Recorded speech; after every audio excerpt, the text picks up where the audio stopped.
Showtime.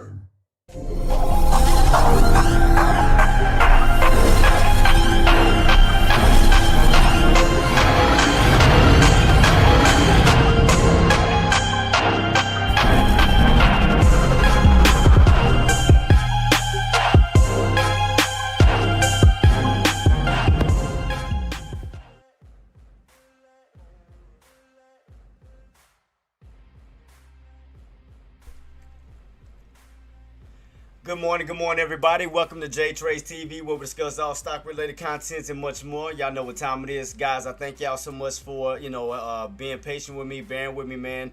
For those who know on Discord, guys, did have a situation with my grandmother, guys, so that's why I was out for a few days, man. Basically was going through some complications, and right now she's in stable condition so far for what we know, and I will keep you guys updated on that. So, it was just kind of, getting to me a little bit, guys, because I dealt with this, with my grandfather before. So I really couldn't get on the market and focus, man, because now, dealing with my grandmother, man, that's one of my queens, one of the ladies of my lives, man, and going through that situation, man. And I dealt with it before, and, and rest in peace to my grandfathers. And, my grandmothers are the main ones that I have left, we all have left at this moment. And definitely just keeping her in prayer. Pray that she recovers right now, guys. So it's just been just going through that right now. So that's why I've been out for a few days, just to make sure. Again, with this situation with my grandmother, so it's caused a little bit of a distraction for me, man. So because again, that's my grandmother, and and it hits hard, because I dealt with it before. But I do thank you guys for your patience and so forth, man. So I thank y'all for that, man. But definitely wanted to come through, guys. Be here with you guys to let you guys know I wasn't going to be abandoning y'all. I'm here. I'm rocking and rolling with y'all. And I know it's been a lot of up and downs, with the market, a lot of choppiness. And this morning on Discord, I did tell you guys, and I'll go to my Discord real quick on what I posted out, guys. That right here, my Discord, and I did tell everybody this earlier before the breakout or before the levels. I said, guys, I told Primo, I said gap fill has been completed on VIX. That was around at 27.30 to 27.50. That took place on Friday's post-market and weekend level from last week. SPY, keep on watch around that 656.80 to 658. That was this morning. And then sure enough, we wind up, and I can show you the pictures, guys. We wind up getting right back above that 656.80. Got that push right back up towards 658, I'm sorry. And VIX, the level that I also talked about, guys, was the 2750, 2730 level. That was that gap fill, and I will go back into my chart and show you guys the level that I was calling out or alerting this morning, that we did do a gap fill, and we started to hit that resistance and come right back on down. And y'all know that VIX and SPY does the opposite of one another. VIX go down, SPY goes up. VIX goes up, SPY goes down. And afterwards, I said SPY buyers need to reclaim and hold above 658. And VIX needs to crack below the 2550 level for possible upside on SPY. I said keep your eyes peeled on the 656.80 on SPY, because that is a very crucial level. And I'll go back to it real quick and move this off to the side. Right here, guys, we did reclaim that 656 and we did hold. Then we got our way back up to 658 for that push up towards 659 to 659.50. So the area that you're getting rejected up at this time is roughly around, I want to say around the 659. Well, I know it's a little bit above it, like right in this little area here, like a little bit underneath 660. But watch that area. You definitely want to get back above 659, because you can see right here, every time you try to hold above 659, you get rejected. You get that pull right back on down. 659.50 got rejected, right back on down. So you can see right here the 659-ish area. This is the area where your sellers are trying to prevent the buyers from breaking out. So right here you can see where the supply zone is. You can see right here where they're trying to block right underneath the 660 level. And not just that, you have the 200-day moving average right above your head. We're dealing with VIX. We did crack underneath the 2550, guys. So that means that level now is going to be resistance. Even as they push back up to it to try to retest it, now that level is no longer support, but now resistance, which could possibly keep us in a range on VIX between 2550 down to that 2460 level, to right where that 200-day moving average is. So the reason why SPY is pulling back, because you got VIX trying to bounce its way back on up. But keep in mind, VIX is on a downtrend at this moment. So right now, you already know how a downtrend goes. You get a little bounce back on up, you run into strong resistance, then you come right back on down. You go right back on up, run it right into resistance, you come right back on down. So the only time to be concerned, guys, is when VIX does break back above that 25.50. That'll put us back to the upside, and that'll give SPY a continuation downside. So right now, we are pulling back due to the fact this VIX is bouncing. And you do have those sellers coming in right around that 660 to 659 level, pulling right back down to 658. So we do have an engulfing red candle at this time. So we do see sellers coming in aggressive right now. Watch that 58. If we do crack 58, you have room to fall right back down to that 5680. So you can clearly see where the sellers are coming in at, between 59 and around 60. So keep it on watch to see. If buyers can hold 58, go for that pushback on up. But we already know sellers, their goal is to take out 58 and pull you right back down to 56. So keep it on watch right now to see. Right now it is 11 o'clock. Got lunch hours rolling in. So we'll see on how the first half of the market is going to pan out going into the second half of the market. So we know right now with the first half, we have strong resistance right around 660 to around 659. Because these are the levels that we're having trouble breaking out. But right now, again, you can see the sellers are starting to come in a little aggressive now. Buyers are giving back all their gains, cracking that 58 level, possibly pulling back down towards 656.80. So after this nice little climb on up, sellers came in, started to pull them right back on down. So right now, it's still showing weakness in the market. Right now, we still don't have enough buying strength at this time. VIX has gapped back on up. Again, once they get back above that 25.50, guys, then we're going to see a little bit more problems on SPY coming in. Because once VIX gets back above 25.50, that means SPY will be possibly heading right back down towards that 56.80 level. And if we crack 56.80, more downside is coming, guys. Well, we will start to transition. We will start to reverse and continue down. And the market will continue to be weak at this time. So just keep that on watch. Right now, we at the VWAP, right around the VWAP in 658. Watch 658. I remember I told you guys, watch that level. Your crucial level was 656.80. But right now, we're still above it. But the next level up is 658. From 658, again, if we can't hold, those sellers are coming back down to retest that 656.80. And if that cracks, we're going down even lower, guys. So that means that we're going to be transitioning from an uptrend now to a downtrend. So that means that more weakness will be presenting itself. So that's all I'm saying, guys. Just be careful. The market is still weak at this time. We're still having trouble trying to even get back into the 660s. I mean, despite that, SPY is somewhat oversold because we are hitting some low key levels. The areas that I was anticipating that buyers was going to try to hold or take advantage of was around the 56.58. I mean, you can see right here, last time we had the strong bounce was around right here. That's the reason why I was calling out 56.80, guys, right here. This is where we had this bounce. That was last week. That was like around, that was over the weekend. That was like in between the weekend and the pre-market of the new week. You can see right here, we dropped all the way down to 56.80. Then caught a strong bounce off of 56.80, and we had that nice push all the way back into the damn near 680s. So that's why I was calling that level out, guys. For everybody was asking on why. Why am I calling out 56.80, 56.80, 56.80? Because that's based off of this level here. So that's why I was calling that level out continuously this morning, right here. So we had that strong bounce, right here, 56.80, then right back on top of 58, and then continued our way back up to the upside. That's the reason why I was calling that out. So now y'all know why I was calling that number out in specific.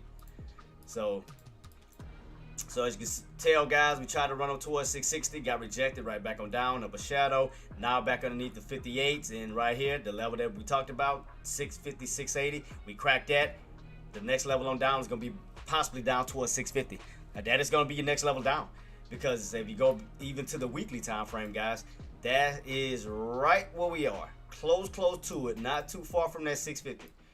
So remember, that was where we had that strong bounce before. After we got rejected and it came down, we had that strong bounce at 650, bounced our way right back on up. Now, the only difference is that that's when we went on top of the 13 EMA. Excuse me. But you got to keep in mind, we're no longer on top of the 13 EMA. We're underneath the 13 EMA with the 50 SMA right underneath us. And that's right down towards that 650, down towards that, where is it at right now this moment? 644. So, and look at the weekly candles, guys. Look at this. Red candle, red candle. I mean, every week now, it's been bearish, bearish, bearish, bearish. And look the way we're doing now. Today is Wednesday, and we're still pulling back. We're still falling underneath this trend line with possible room to fall down towards that 650s, down possibly into the 640s if the sellers continue to keep pulling. So keep in mind. And then what is that creating? A cup, an inverted cup right now. And your bottoms are where right now? At 650s.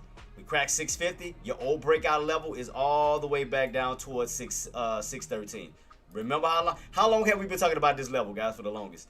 We've been talking about the 650 levels. We've been talking about the trend line level for the longest. This top area that's holding up at strong resistance. Then we talked about 650s. And then down, I'm sorry, right here, 650s down into the 613, your old breakout level. Because remember, we have not yet still pulled down to that level to test it. We done it before on the old one, but we haven't done it on this one. So remember, last time we broke above what it was 480, right here, 480. All traders thought we would have never came back down to this to retest. And what happened? After going on this damn near $200 move up to the upside, the $100 move to the upside, look what happened. You found your way right back to where? The old breakout zone of 480. So if this can happen, why you think that we can't find our way back to the now new breakout area, back down towards 613? Especially again, this trend line is still holding up as a strong resistance. Last time we hit that resistance, we talked about it. That was in 2021, 2022 when we hit that red trend line. And then what did we have? What followed after that was a bearish market. So think about it right here. 2025, 2026, hitting that red trend line once again. And what's happening? Pullback. Same exact area. Same exact trend line, still holding up as resistance. And we're pulling back down, creating a what? Inverted cup. So right now, I don't see no bullish opportunities right now where we're starting to see a U-shape back on up or a huge red to green right now. Right now, I see that as quick as we went up, we're coming right back on down, guys. It's still showing weakness at this time. And look at this. Today's intraday. That's not bullish at all. That's still bearish. This is still bearish. We tried to hold, but we couldn't get that break and hold above that 660 level where we got rejected and pulled right back down. And all together, it still looked like a downtrend from yesterday's setup going into today's setup. Because y'all remember how we always talk about Wednesday and Thursday? Thursdays, they normally do some type of transition. We always see some type of like an opposite. Every time we go up Monday, Tuesday into Wednesday, once Wednesday, Thursday hit, we always get some type of transition because it's like once Wednesday hit, it never holds. You know, especially on these type of situations. Then we hit that. If you think about it too, if you go back a little bit, let me see if it's gonna let me go back. Go back. What did we hit, guys? That trend line, downtrend, ran up towards that trend line, got rejected. Look at the strong pullback from that trend line, from this downtrend, and we still underneath. Look right here. And ain't no point of us having this no more because we underneath that trend line. That's gone. But if you notice this trend line right here, that's still been holding weight. Look at this. And we've been in this downtrend since February 25th. We still been in the same downtrend, guys. We now are on March 20th, heading towards March 20th. And look at this, still downtrending. Look at this. Look how powerful that trend line is. We still haven't broken above that trend line to get that reversal back to the upside. Right now, this is still indicating bearish, guys. We are still on the bearish side of the fence because we have yet to cross that trend line. So right now, everything is still bearish. We're still falling. We're still having lower lower highs still building. We still have weakness. Look at this. Now we created this. I know it's kind of hard to read. We created another inverted cup. Once we crack that level, then what's after that? 650.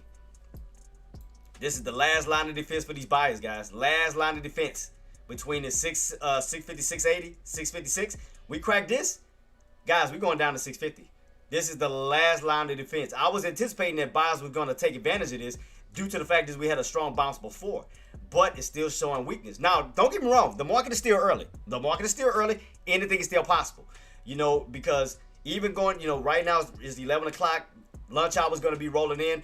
If they can find a way to hold in between 56, 58 level, mainly really 56, if they can survive that pullback, even during lunch as the second half of the market is coming in, we could possibly see a bounce back to the upside in due time.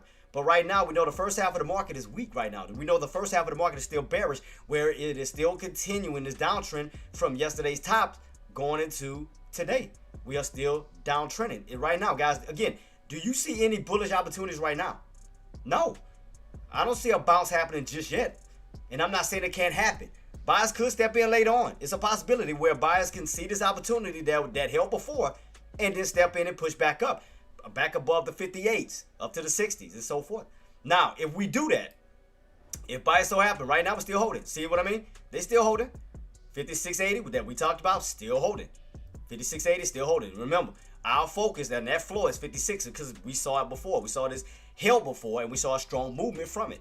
So the goal is just to stay above this level and slowly work our way up. Now, on the 15-minute time frame, I do see a little gap fill that I seen before right here. You can kind of see it. And again, this is my intraday time frame, guys, where I have it excludes post-market and pre-market. It's just purely intraday. So even based off of that, you have a little gap down, right? And right here, we do have a little gap to fill up.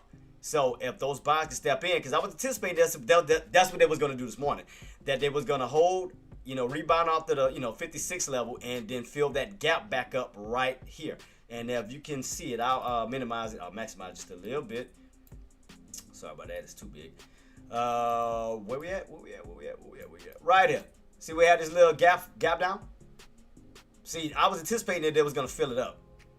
I mean, we came close to trying, but we didn't have enough buying strength to do it. We didn't have enough buying momentum to close, to fill the gap all the way up. That's around that 661 level.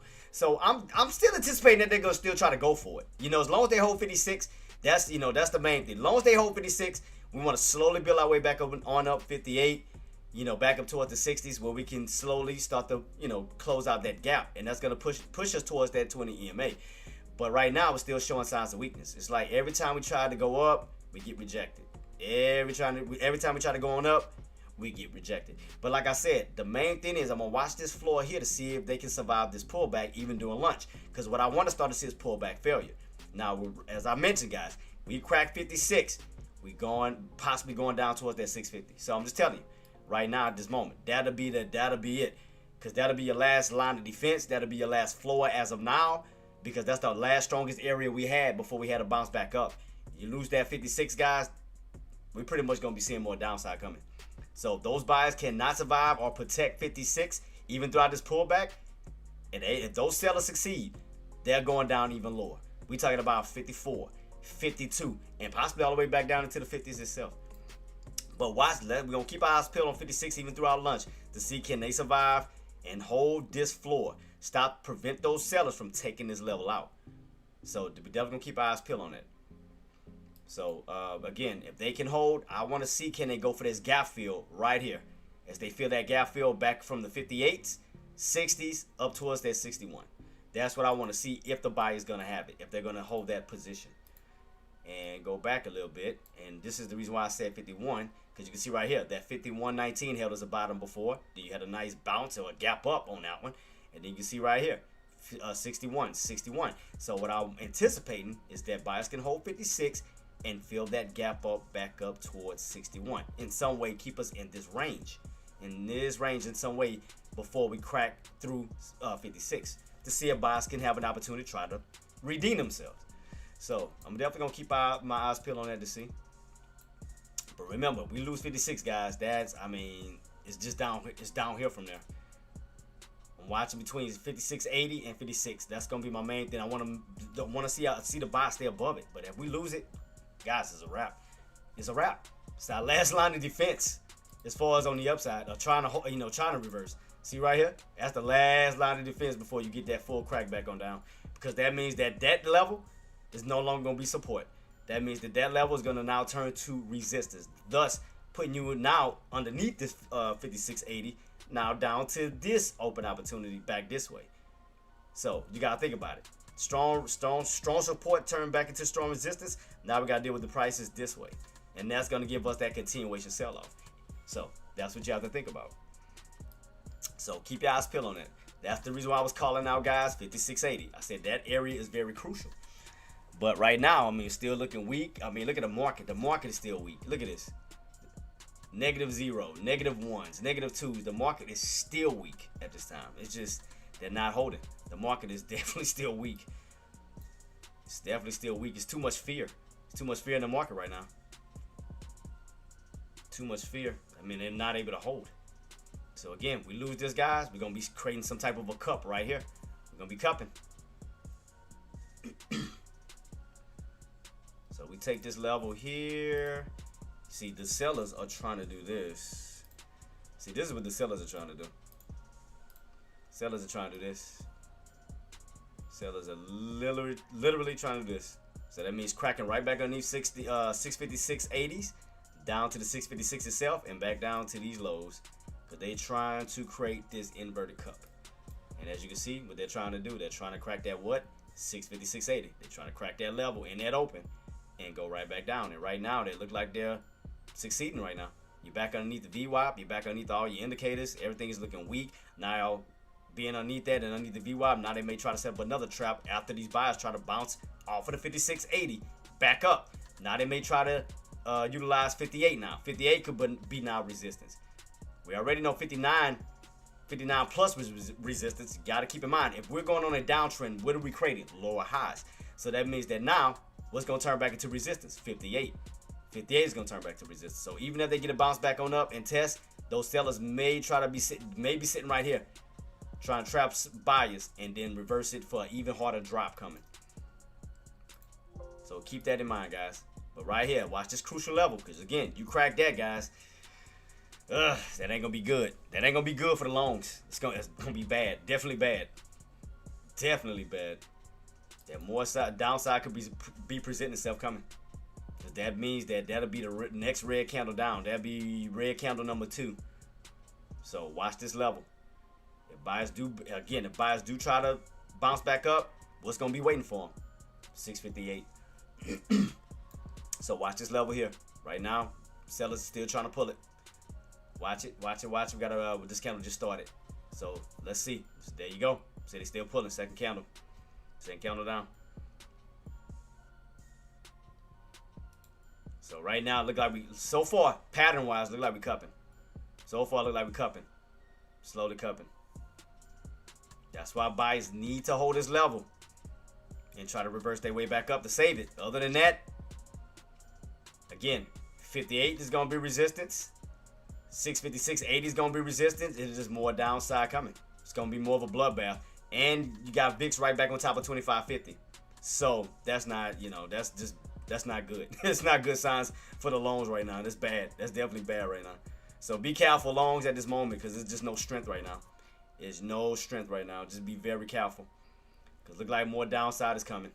Look at this. Next level on down. Where was that area you bounced at? 56. They cracked 56. Now you're going down to the secondary lows, which is right here. That's going to be around 55.17. And they are creating a what, guys? Inverted cup. Creating an inverted cup. So that ain't a good sign right now. That ain't good for the longs. Not right now. It's the level they need to hold. Because now all it's going to do now, if they can't hold and you get another flush, it's going to put you in a little possible range right here. Possible range. So just keep that on watch, guys. So yeah, bias is just... Market is still in fear right now, guys. I mean, there's no way around it right now. Market is still in fear at this moment. Market is still in fear. So guys, what are you guys looking at this time? Like, what are you guys watching? What's on you guys' radar? I mean, like I said, right now everything is still looking weak right now. Market is weak. VIX is at a 2% positive. So VIX is over SPY right now. So that means that's definitely puts territory that, yeah, I mean, it's definitely a bearish market right now. No signs yet. I mean, no clear signs of bullish yet. Not yet. So watch this area. Let's see if these buyers go try to hold it. Let's see they go try to go for a bounce right here. And like I said, if they do go for a bounce, you already know what's gonna be waiting for them. Right around 58 to 58.50, because you got those indicators and that VWAP sitting right underneath 58. So let's just see what's about to happen, guys. But like I said, it ain't good. It ain't good on the long side right now. It's definitely still looking weak. It's definitely still looking weak. So I'll be careful, longs. Anyone playing oil, natural gas? Yes. Morning, Taylor. Good morning, Queen. I do apologize, like I said, for being out. We had a situation with my grandmother. She was in a hospital, and I think still in a hospital, and she had to get treated. So she's been experiencing a lot of pain. Because I'm trying to go around the word, I don't want to say it, and I think y'all know where I'm getting at with this. I don't want to say the word because I dealt with that with my grandfather, and it hits hard. It hits home with me, and so it hits me in a certain way, man. And I dealt with that with my grandfathers, and now my grandmother is experiencing it, and it's like, here we go again, man. And the hurtful part is like right after her birthday that happened. Her birthday was Saturday, her and my aunt's birthday. And next thing I know, I get a call, on some news with my grandmother that, she's in a hospital, that, she's in pain, and again, I don't even want to say the word, because but again, y'all know where I'm going with this. I just don't want to say it, because it's going to get to me. Because like I said, I dealt with this with my grandfathers, and not my grandmother, and she's been a part of my life for the longest, man. And I remember all fun memories with my grandmother. Everything. She taught me a lot of things, did things for me and my brothers and my cousins. And I want to stay as positive as I can. I don't want to think of the negative. I want to stay positive. And it's just kind of a tough situation for me right now, guys. So it's a tough situation. It just wasn't expecting it. It was something that, I didn't expect to hear. Got a phone call because we not too long ago was celebrating her birthday. And next thing I know, a day later, I get a call, oh, your grandmother's in the hospital. I'm like, y'all tell her, thank you so much, Queen. Because I'm not trying to I'm trying not to get emotional about it, but like I said, I dealt with that with my grandfather, man. And, now my grandmother, which is my queens of my life, and just that thought, cause and then you gotta think about it too, guys. I got both of my grandmothers still living, thank God for that. But their husbands are not here, so it's like I can't even imagine, Ingrid, it's what's up, Queen? Thank you so much. So far right now, she's in stable conditions. They had to give her an MRI and put on pain medicine right now. So we don't know, and I can't until I get full results. I can't say if it fully returned. And again, I just don't want to say the word because it's gonna get to me. Because again, I went through this with my grandfather, and I don't want to say it, but right now she's all right. Lucky, thank you so much, Bob, because I'm trying not to get emotional. I'm really not trying to get emotional right now, because I'm not trying to tear up, but it's just hurtful because I dealt with this with my grandfather. Again, grandfather's part of my life for the longest, and I put it like this: I never seen a deceased body in real life until that day, because they didn't take him out of the home just yet. I got called over to the house, and he was already gone. And the only thing I remember that day was me sitting across him and expecting him to wake up. So, and again, to never having to deal with that before, it's like you don't know how to handle that, because all you remember was this person being alive and happy, and I was helping him. And think about it, even when he was going through what he was going through, he didn't let it stop him. He kept pushing until his last breath, man. And and then now with that situation, that's how long it's been since he's passed away from that. God, because he died like, I want to say 2 days before my birthday, or was it 3 days? Because it was the 9th. Yeah, 2 days. Yeah, 2 days before my birthday. And I think it's been how many years now? 6, 7 years maybe now, I think. I'm trying to think, because my son, my third, my son, I don't think he was born just yet. So he's 5 now, so it had to be about 6. Got to be like 6, 7 years when he passed. But anyway, now, my grandmother is, she's going through it, and she's by herself. My grandfather's not around, and that hurts because, I'm thinking about both my grandmothers on both ends, because, my grandmother, the one I help with the rent houses, she's doing well, and she never let anything stop her. She's steady pushing. But I know she goes home alone, and I know that's a hurtful feeling, because especially being married to somebody for over 50 to 60 years, and that's all you know.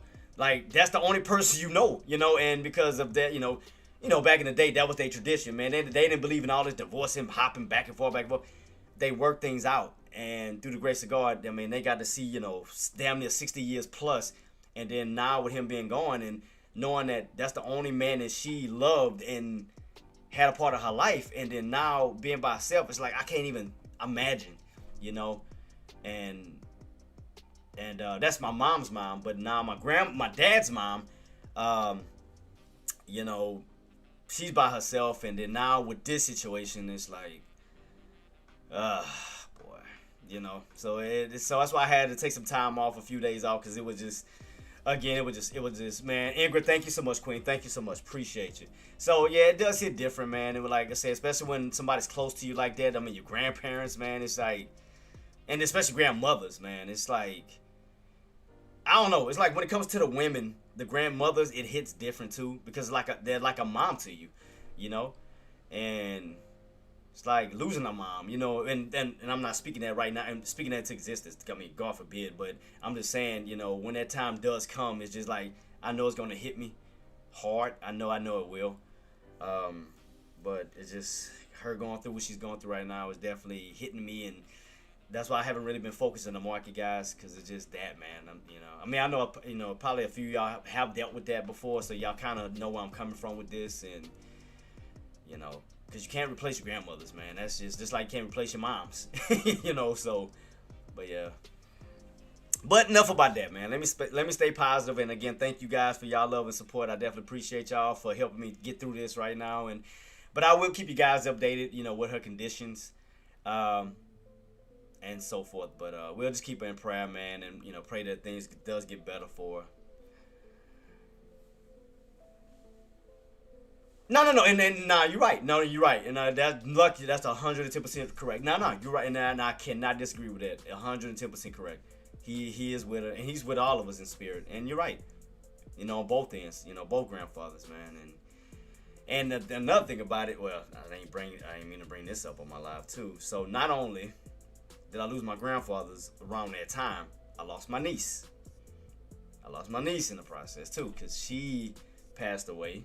She was just a baby. She passed, and that was another thing. It's like, and that's why I commend my sister, and I love her so much, and I always give her shout outs, because being a strong woman that she is, knowing that losing a child and still being strong enough to make it through and push through, and being the woman that she is, man, and that's why I give nothing but salute to my sister too. But yeah, it was just a lot going on, man.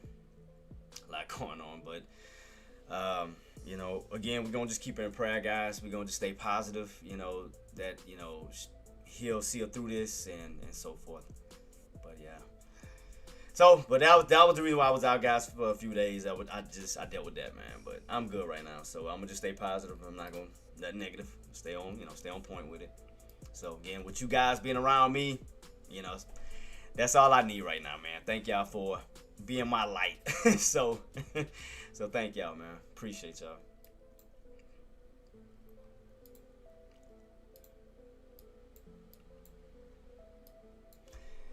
I'm gonna try to call her, but I tried calling her last time, but she ain't pick up. So I mean, I'm gonna see if she gonna pick up. I mean, I'm gonna try again, cause I know she ain't pick up last time. Let me try. I'm gonna try to do it on my live, so y'all can hear and just wish her well. See if she gonna pick up.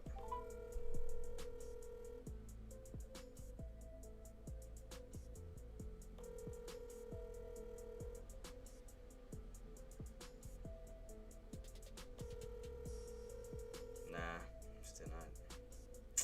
Nope. Nah, nothing yet.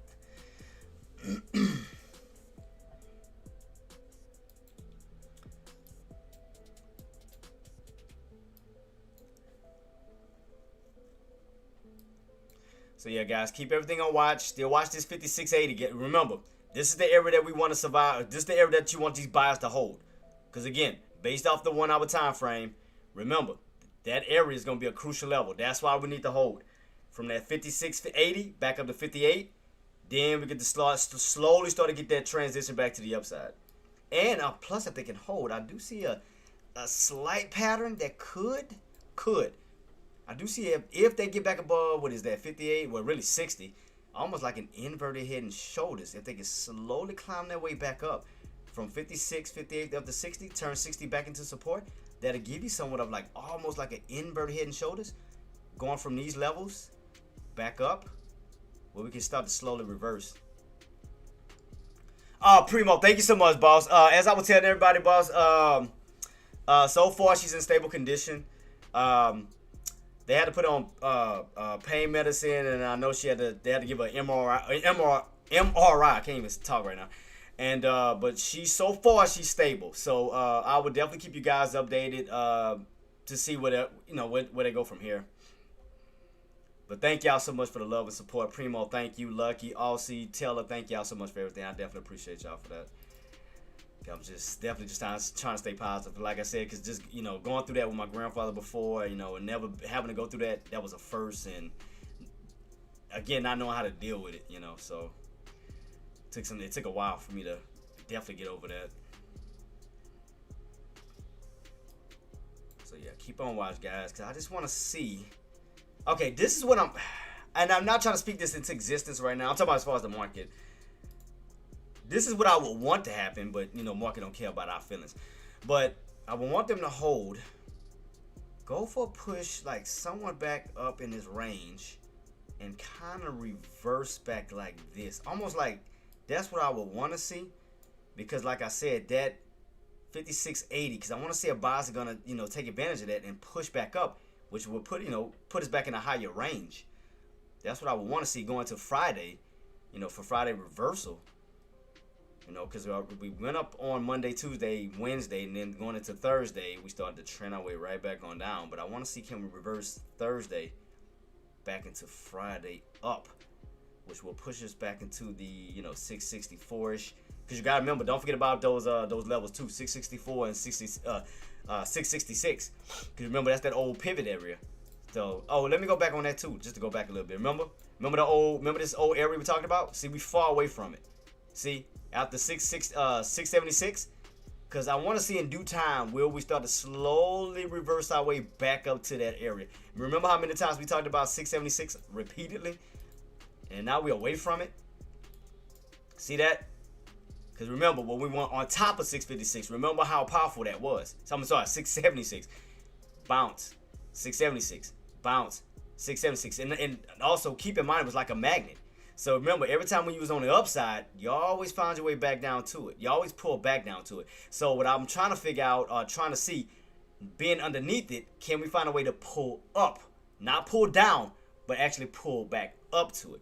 So that's what I'm just trying to watch to see on how they're going to work this play from this level here back up. Because we know right now, that's what I'm trying to see if they're going to try to take advantage of this area right here. And that's right now still looking weak, because I want to see if buyers can maintain a replay off of the same area before, like a rinse and repeat, a possible red to green move. Because I think it's going to be a lot of back and forth right here for a little minute. I think it's going to be back and forth, back and forth, back and forth, back and forth. But again, even though it's going to be a lot of back and forth right here, guys, watch 656 point blank.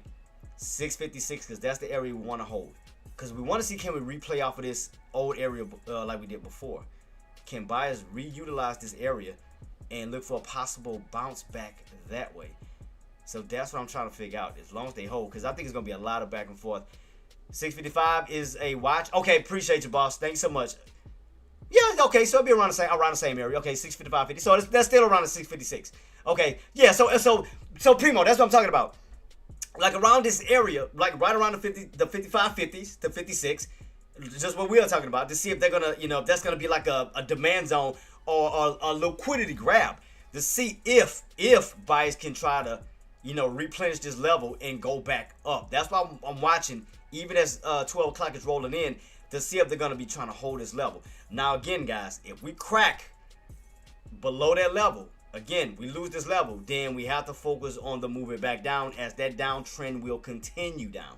See, this is the only thing that's saving the play at the moment. So again, the reason why I'm so focused and panned in on this level is because we had a strong bounce off around that level before. So I'm just trying to see if this psychological level is going to play again, to see if buyers going to hold and go back up.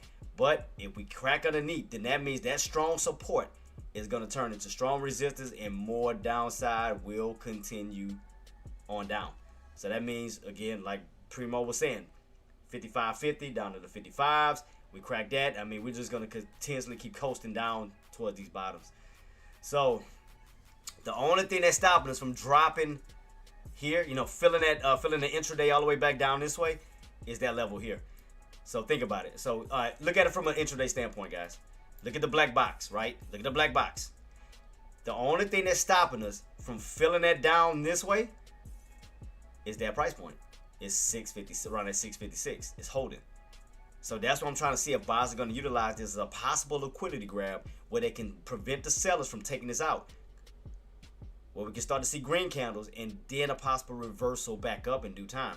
Because you got to keep in mind too, we do have a gap fill to fill up even on the intraday standpoint if the buyers can hold 56 first and foremost. And right now we are trying to hold right above that 56.80. So that's holding, because I see a lower shadow, lower shadow, lower shadow. So they're still holding at this moment, or even on the 1 hour time frame. We got about what 5 minutes to that candle close out, so we're gonna be having the 12 o'clock candle coming in. So at this moment, even based off the 1 hour time frame, it's holding. Just gotta keep in mind these are 1 hour time frames, 1 hour candles. I'm sorry. Every hour it closes out. So right now, 11 o'clock is about to close out, 12 o'clock is about to open. So right now, 11 o'clock, 10 o'clock has been holding that 56 level. See, every time sellers try to pull back, buy you step in. Sellers try to come in, buy you step in. See that? So that level's holding as of now. So what I want to see is 12 o'clock rolls in is us get back above 58.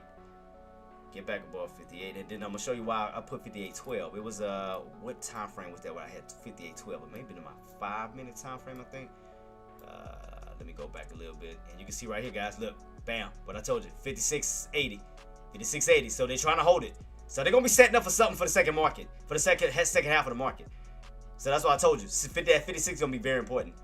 So I told you they hold that for a reason. But why did I have that? I remember having 58.12 for a reason. What time frame did I use on that? 58.12. There's a reason why I had that.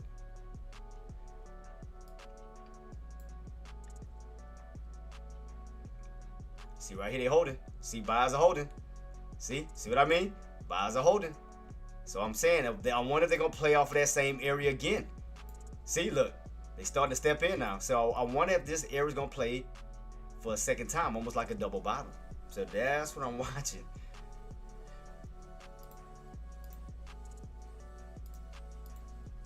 So guys, like I said, watch this little demand zone right here to see if it's gonna repeat itself right here. Because again, look how powerful it was last time. They bought up. You ran up towards 654.50. Then you ran up towards the next level. Up towards the 670, 671s. And then you just got that nice pull back up. But I'm not saying we're going all the way back up. But I'm saying is it's going to get a bounce. And I want to say at least 64.50. Because we know how powerful 664.50 is. Because remember, that's going to be another key level. Because you go back a little bit. 664.50. Look right here. Go back. Remember? And look where every day bounced at. See that? See where they bounced at, right? From that 58.12, ran up towards where? 664.50. So that's why I'm depending on them to hold that level at 656 back up to the 658s. Because you can see the old range that we had before. See that? Once those buys came in at 650, right? They ran up as high as where? 664.50. Then pulled back down towards the 58, stayed in this range, then broke back above 64.50, turning resistance now into support, and then slowly moved their way back to the upside. So all I'm doing is taking a pass this way in the present, to see can they get back above 658.12 and rotate their way up towards that 64.50. To see can that play out. But I'm watching these two specific levels that I've been alerting you guys this morning. 56.80 and then 58.12. That'll be next. So that's why I had 58.12. That was based off of back here. That's why I had. I knew I had that for a reason. Okay, because we held 58.12. 658.12 right here. You held and then pushed your way back up to 64.50. I knew I had that level for a reason. I had to go back because I had to go back to realize why I had it. So now 56.80 is holding. Now it's the next level, guys. We need to get above what? 58.12. So 58.12, and then from that level, then we could possibly see a push up if buyers do so happen to step in. But these two areas are going to be very crucial. Now, it can work on both sides of the fence. It can work on the short side. It can also work on the long and long. If longs can get hold above these two specific areas, yes, you will have room to rotate your way back up towards the 660 plus. However, if those sellers so happen to succeed by holding these levels, then yes, it can reverse back on down.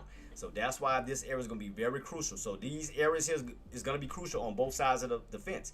Underneath, it can benefit the sellers as you come back down underneath 58, 56, and so forth.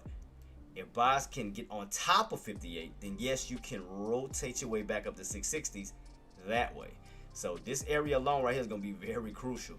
So this area is going to be like a little pivotal point. So underneath, yes, we can see room back on down. Above, yes, we can see the possible room movement back up. Oh, let me see. This is my comment. GG Traedz softball. Oh, okay. Oh, softball schedule. Okay. So that's why I'm telling you guys to stay honed in on those two specific areas for right now, because it's gonna play a major role on either side. So again, if buyers can get back above that 58, you will have room to possibly run back up towards the 660s plus.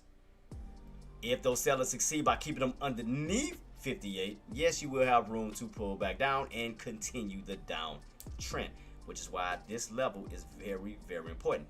And also, again, if we go back a little bit, when you had that strong bounce at 650, 680, back above 658, and you got that strong push right back up to the upside.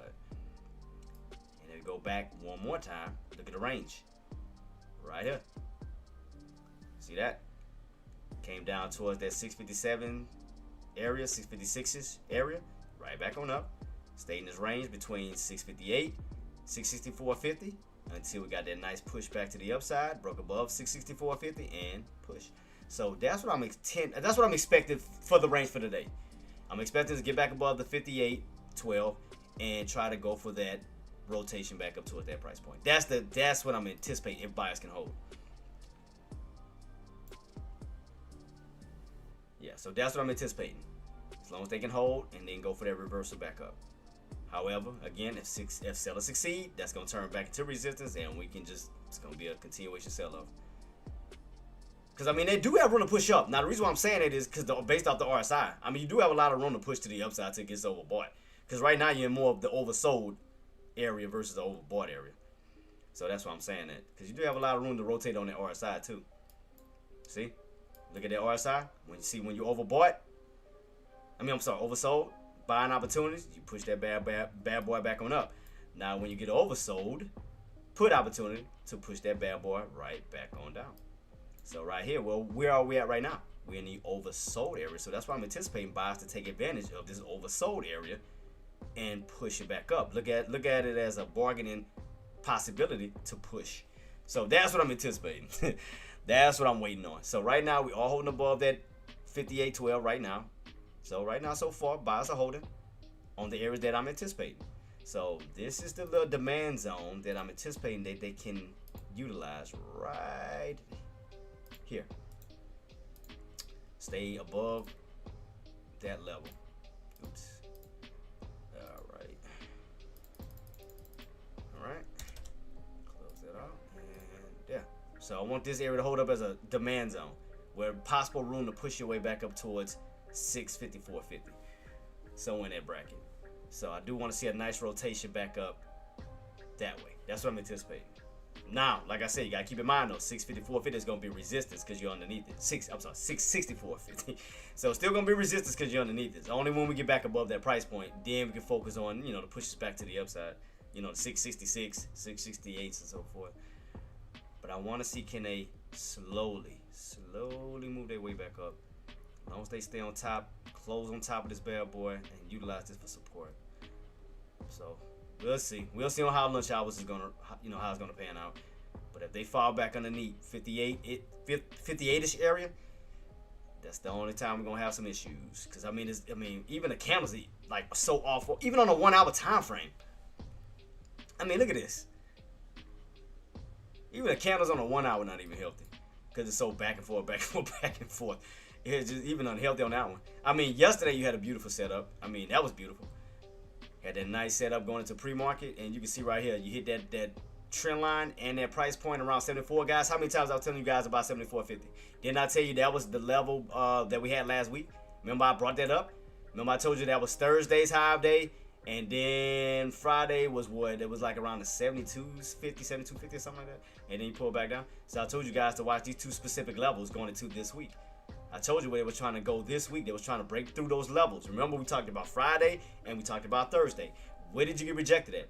Thursday's high day, pre-market high, right around 74.50, and you pull back down. Could have been a good short opportunity. Always take these old price points, guys, into consideration. That's why I'm always preaching about these levels over and over and over. Over and over and over. Because you can still utilize those price points.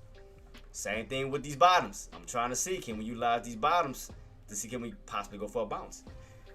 Buys, I mean, definitely starting to see a little bit of buying pressure coming in. So they holding it very well. We just got to break above. What's that area that we got rejected at this morning? I think it was 59 up to 59.50, somewhere in that bracket. Still got VIX pulling, turning, so that's still showing a downtrend. So VIX is still on a downtrend. Especially once you crack underneath that 24.67, you do have room to fall, possibly fall right back down to that old area we talked about before. What was it? 23.10. Remember, we talked about that before. 23.10, 23.10.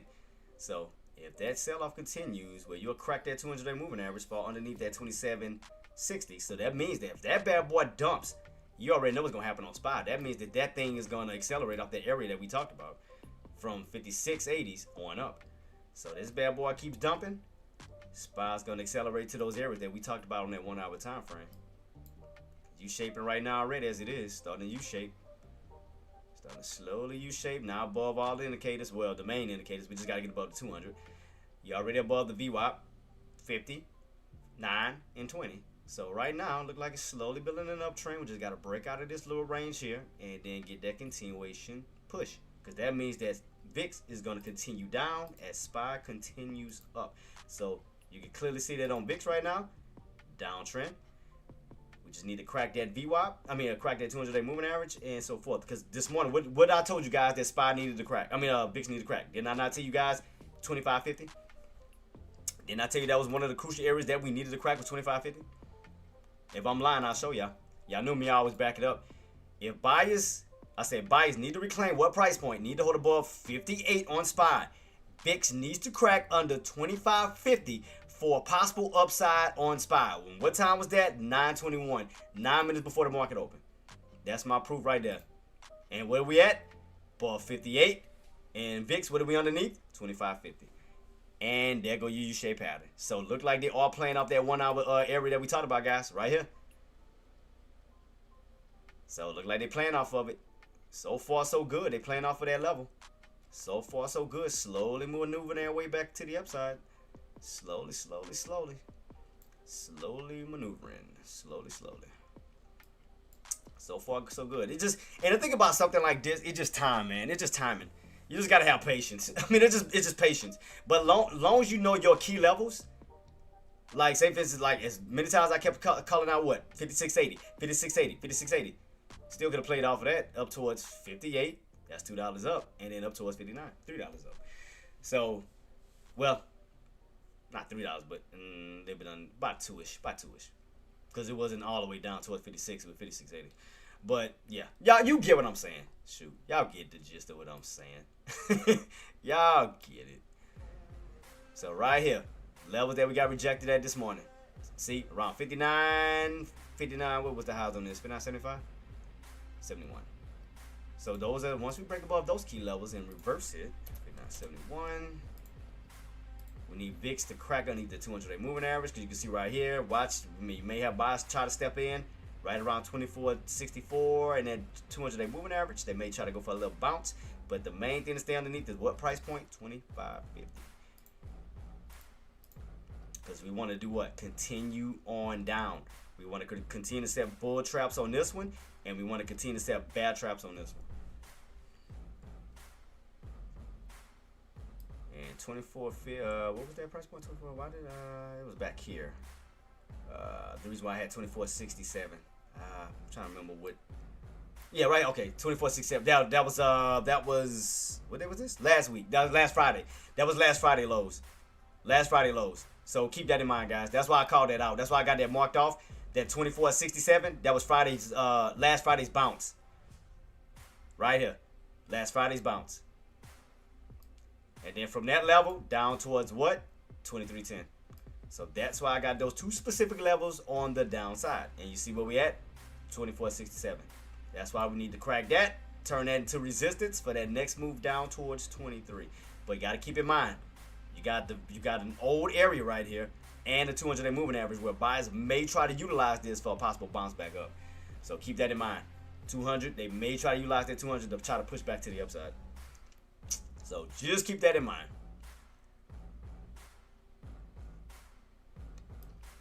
So only when we crack underneath, then we can definitely get that continuation on spot. When we crack underneath that 24.67, because now you got to think about it. Once you crack underneath the 200, you're going from the bullish side of things to now the bearish side of things. Right now, you're on the bullish side because you're still holding above the what? 200-day moving average, and you have that old area right here, Friday's area, which is at 24.67.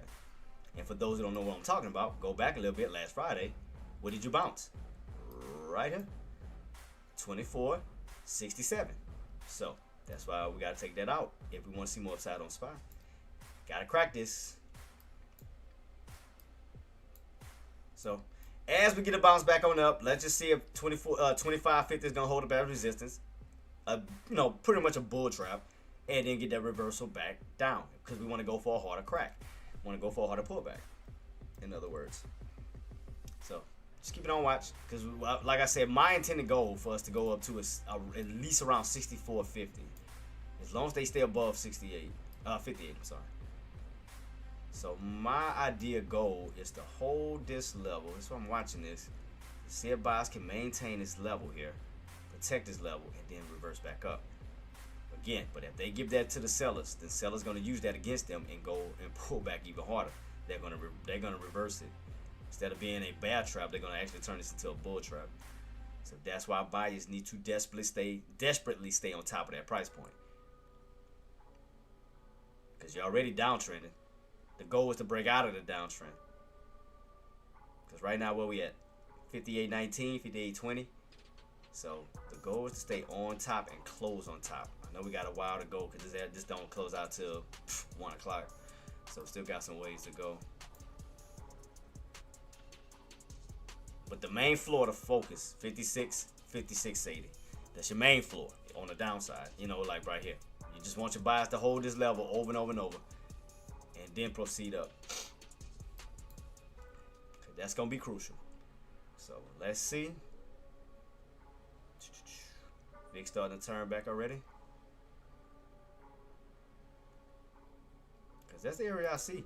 Based off that range, it's back up towards that 62 to 64 that we could possibly pull, reverse back up to.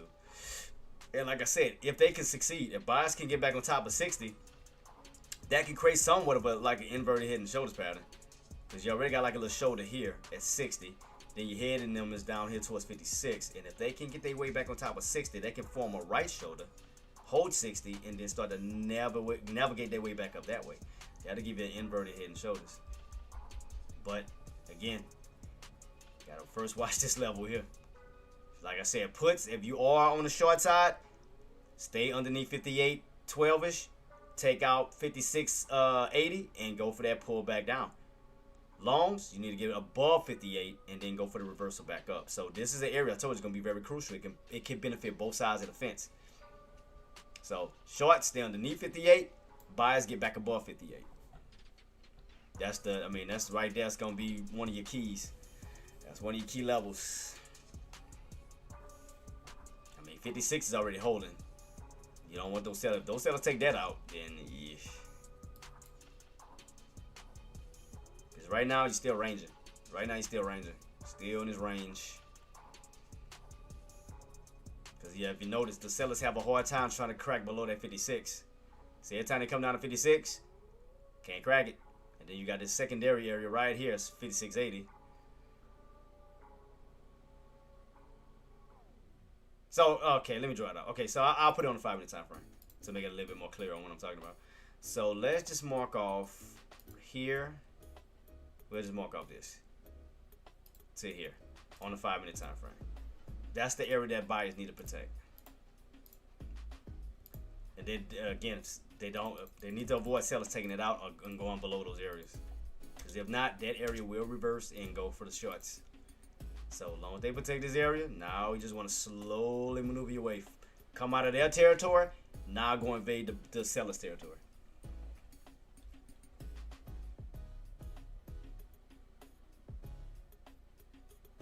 So right here is your buyer's nest, and up here is the seller's nest. Because you can see every time you go up, sellers come in. Every time you come down, buyers come in. And we already know what sellers trying to do. See, sellers are trying to invade. Yeah, sellers are trying to invade. See, they trying to pull it back down towards that 56.80. So we know what sellers are trying to do.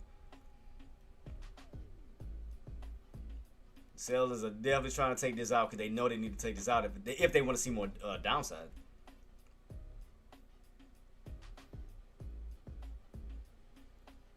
Then you got VIX trying to push his way back up to 25.50. Keep that on watch. Watch it 25.50. Let's see if we get a possible 3 candle bar play up towards that one. But again, if long buyers, my longs, again, as what you want to see on VIX is you want to see a rejection underneath 25.50 and back on down. After they try to go up, you want to see another bull trap setting up right here and then yank them back down because that means SPY should be setting up for a bounce. So one should be doing a green or red, the other one should be doing a red to green.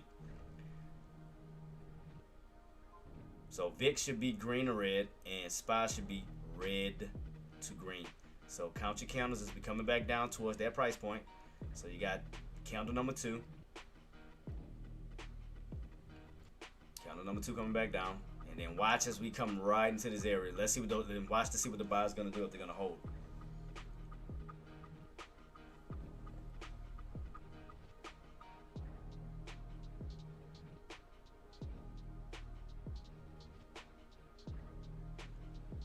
See how we're going to come out of this range in general. How we're going to come out of this range on the upside or the downside. Which way are we coming out of this bad boy?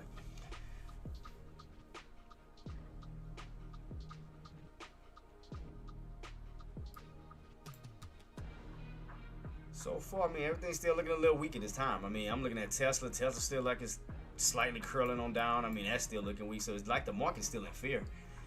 I mean, I was trying to get the buyers the benefit of the doubt, but it's just still looking bearish, still looking a little bearish, a little bit. Because I know it's only so much it's gonna keep going lower before buyers do step in. I know it's until they hit an actual zone where buyers are gonna trap those sellers. It's only so much lower it's going before that big trap is set. It's like it's getting close. It's getting close somewhere in this region. I know it's somewhere in this region. It's somewhere in that region, guys. I'm just trying. I mean, again, we just trying to map it out. It's somewhere in that region, because again, that's your last line of defense. It's this area. That's it. Buyers have to maintain this area. They got to. That's that last line. Other than that, you falling all the way back down this way. This is gonna be their last line of defense. Other than that, those sellers take over. They're gonna go for an engulfing pullback this way, underneath the 56, down into the 55s. But if buyers can maintain, we need to go for that push right back up. 58, 60s, and so forth. So this area is going to be very, very, very crucial right here, guys. So it's going to possibly be a lot of choppiness, in other words. A lot of choppiness.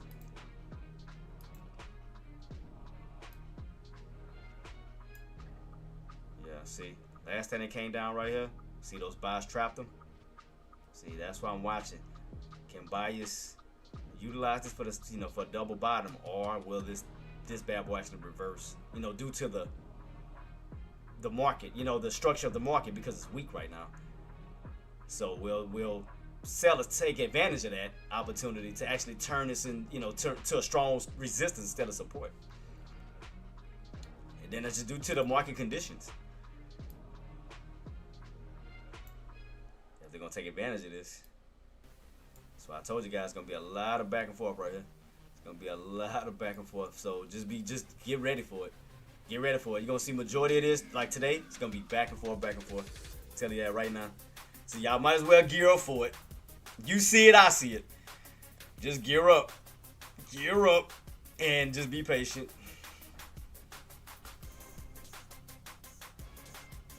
Until we get a true direction. Like I said, sellers, you already know what you need to do. Sellers, you already know you're already holding them underneath 58. From 58, you need to go back underneath that 56.80s, 56 on down. Take this area away from them for the shorts. Longs, you need to stay above this area and regain your leverage. You need to regain. You need to take out 59 up towards the 60s. You need to go for a reversal back up. But right now, so far, from what we're seeing, it's just still looking a little weak. Because you're not able to get back up towards these highs yet. It's still looking a little weak, but buyers are trying to hold. So I'm saying it's gonna be a lot of back and forth right here. It's gonna be back and forth like crazy. So that's all I'm telling you guys. Just gear up for it. It's gonna be back and forth. And you gotta, and at the same time too, you gotta keep that in mind that is gonna happen. Why? All right, let me ask you guys this. And Ingrid, Primo, Lucky, y'all know this. Y'all already know what I'm about to ask, and I already know the answer to it. After a big move, whether it's up or down, what comes after that? After a big move is made in the market, it don't matter whether it's up or down. What's the next thing that normally happens? What's the next thing? What's the next phase?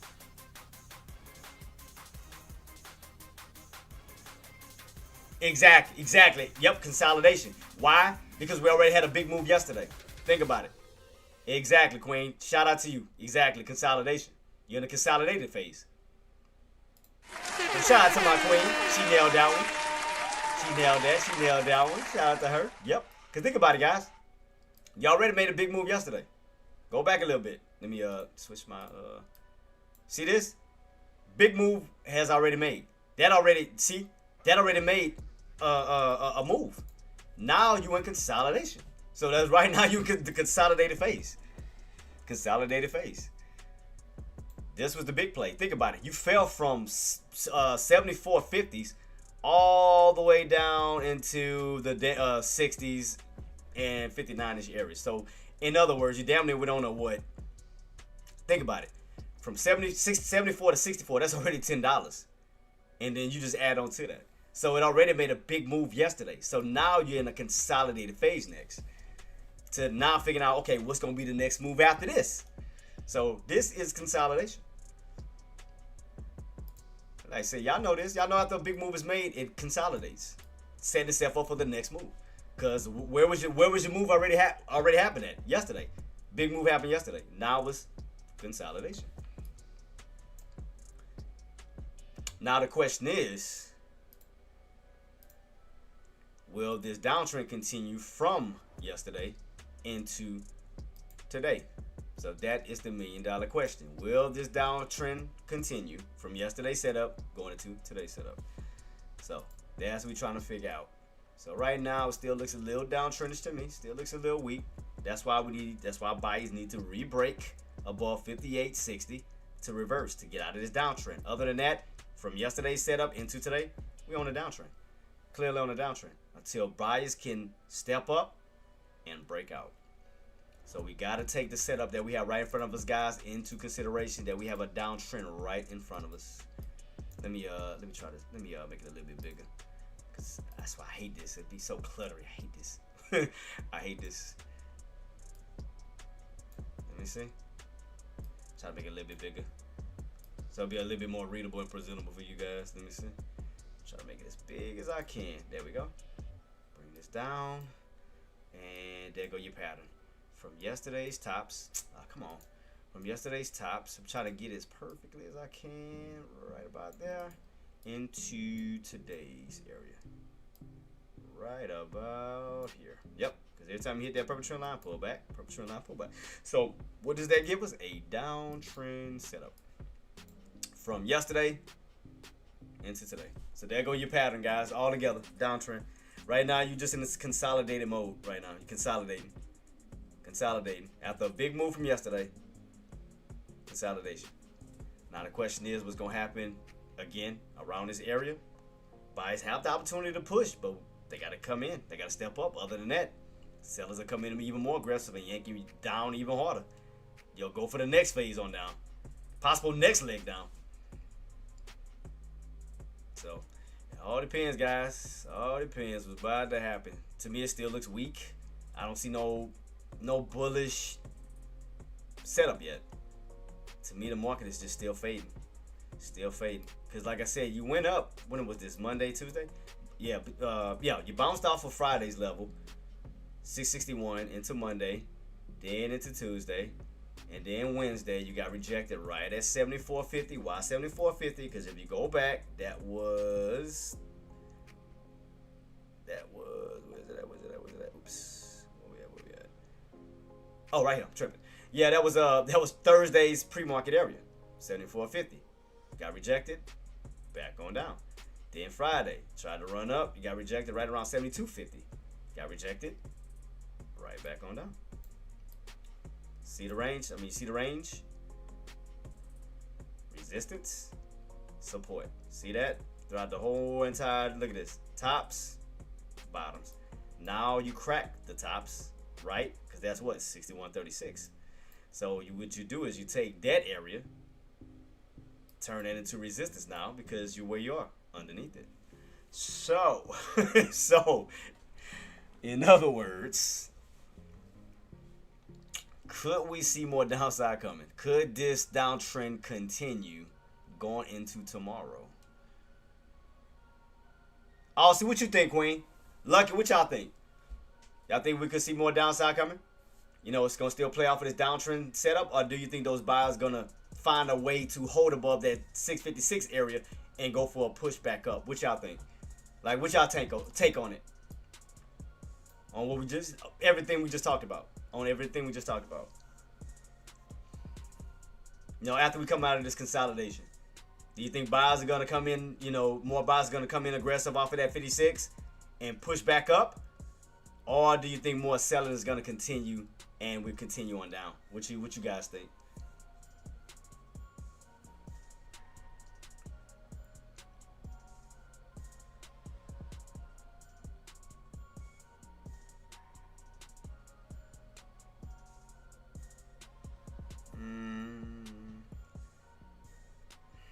Based off of the market, I'm gonna see.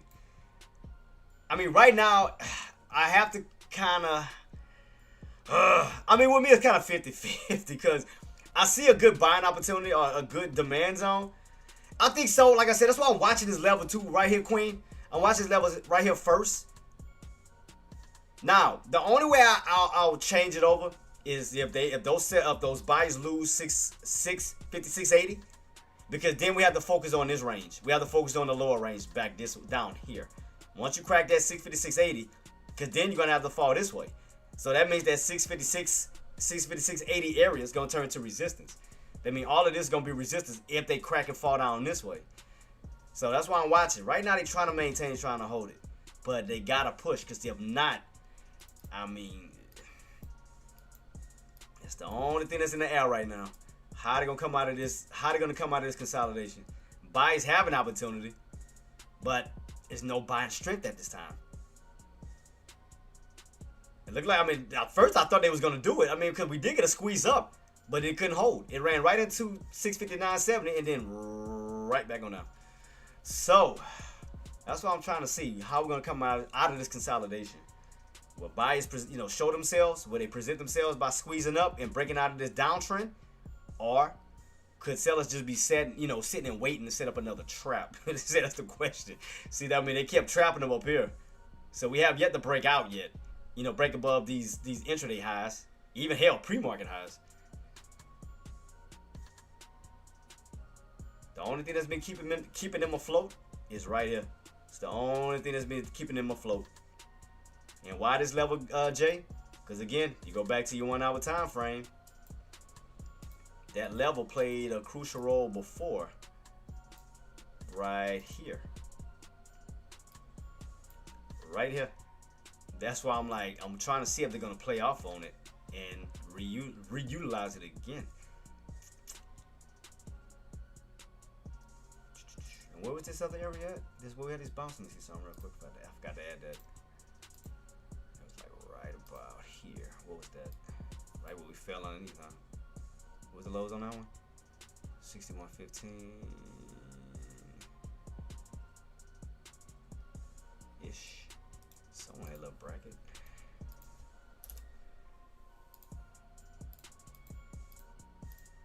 Yeah, like a little spot right there. Where we had this little bounce at, because you're underneath that too. Of course, a lot of resistance above our heads. Jeez Louise, boy, them bodies gonna have to come in strong as hell. Look at all these resistant areas. Jeez Louise. It's a lot more downside than upside at this moment until they come in aggressive and push. Because last time we hit that 56.80, we fell from where? 71-ish? Right around the 71 area, then dumped on. Wait, was that where we had that gap down at?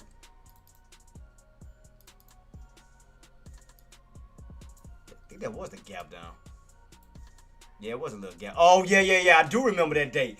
I remember we talked about that. I remember that. That was, I think, week before last. Because we talked about it, where we was going to go from here. And I said we could expect a possible gap down, which VIX should gap up. I remember this day. I definitely remember that. I remember that level specifically. I remember we talked about that one. I remember that area. I remember that one. Because that's what led VIX going on that gap up. That should have been, what was that gap up at? I do remember that. What was that gap up at? Was it this one, I think? When it went for a gap up towards that 28 and then back on down? I think that was it. But I do remember that. I do remember that spot, though. That specific area. I definitely remember that one, guys. For sure. So, watch your range with VIX and watch your range with SPY. VIX, like I said, I'm going to speak about it from both standpoints, from puts and calls. Because I know I got long traders and short traders. I already know. So I got to speak about it on both standpoints. Alright, puts. If you want us to get a further pullback down this way, you're going to need VIX to break back above 25.50 on up. Basically back up towards these tops. These key areas. Longs. If you want to continue towards the upside, give us some type of hope towards an uptrend, stay underneath 25.50, fall back down towards that 24.67 and all the way down to the 23s as we continue the downtrend this way. That means you need to crack that 200 day, you need to crack underneath that 24.67, cross it from the bullish side of things to the bearish side of things, and as long as that bad boy keeps dumping, SPY should keep pushing. So level right here still protected. So that level by itself, they held the pullback. Gotta give them that. Back on top of the VWAP. So buyers are trying to protect this level here so far. So we gotta get back above what price point? 658. Get back above 658 because we know that's 1 hour levels on our 1 hour time frame. So right here, we need to get back above that price point, and which will give us room to push our way back up to 60, 61, and so forth. But like I told you guys, this area right here, it's going to be a lot of back and forth. It's going to be, where buyers and sellers going to be fighting for this spot right here. It's going to be back and forth. So that's why I tell you guys, it's going to be consolidation. It's going to be a lot of consolidation right here. A lot of consolidation. So just keep it on watch. Downtrend is still commencing off the 5-minute time frame from yesterday's tops, of course. See, still got this downtrend set up all the way up towards these tops from yesterday to where we at right now. So it's still on a downtrend. Still downtrending. Yeah, I mean, the only thing that's killing it, obviously, is just the volatility because there's so much fear in the market because of everything that's been going on. The talks of the rate cuts, the war. I mean, it's so much fear right now, man. But I know we are in an oversold position right now where buyers could be stepping in. We just waiting on these buyers to step in. That's the thing. We are in a crucial area where buyers could do it. Where buyers could actually start to step in and actually push. Because we are in a strong, like a demand zone where they have possible buying opportunities to reverse that bad boy. And then VIX, you still underneath all your indicators, still pointing down. So that's still looking good. So again, as long as the VIX goes down, SPY can still continue on up. But we need, the main thing that we need to crack is that 200-day moving average. And again, around at 24.67. Because remember, that was last Friday's bouncing area. So we need to turn support and now into resistance. So we need to crack this floor here. We need to turn this, because you see how powerful it was on the on the long side, because you held it, right? You held 24.67, then you move your way back up. So we need to turn support into resistance, and we'll get that continuation sell-off. But as long as this holds, I mean, I'm just saying, because even with VIX, you're in a range, that 24.67 and the 25.50. So that bad boy is ranging. But I'm keeping on watch though, because it's still looking weak, man. Look like buyers, man. Buyers are still just afraid to step in. I mean, also, it's still looking weak right now. Buyers are just, I don't know, man. They're just still fearing these buyers. They're not being able to hold. They're not being able to hold. And like I said, we crack below these levels, the main levels that we need to hold. The next level that I do see, guys, is going to be back down towards that 650. That's going to be the last. After that, it's 650. I mean, we done looked at it on the hourly time frame. We done looked at it on the weekly time frame. We looked at it on all time frames. And that's your next level on down. I mean, even if we go to a weekly, look how we pointing. Look how we pointing right now. We are definitely cupping, guys. Look at this. We are cupping. And look what that 50 moving average is sitting at. Because in order for us to get to that 50 moving average, we're going to have to pull down towards that 650. And this bad boy is still looking weak. It's just still cupping. That trend line has held numerous times over and over and over again. And now sellers sees that opportunity and they're yanking it. Same thing here. Hit that red trend line in 2021, going into 2022. What did those sellers do? Yank them. So, same trend line, same reaction. Pull back. Pull back. It's two specific areas on the downside for SPY. You have that 650 where we had that strong bounce at, and then you have the new breakout area, which is down towards 613. Because you got to remember, 613 we couldn't break at one point, which caused us to have a strong pullback down towards that 480, the old breakout. Then we wound up bouncing right back on up, because we got to remember, they played off this trend line. So remember, green trend line represents call opportunity longs. Red trend line represents short opportunity puts.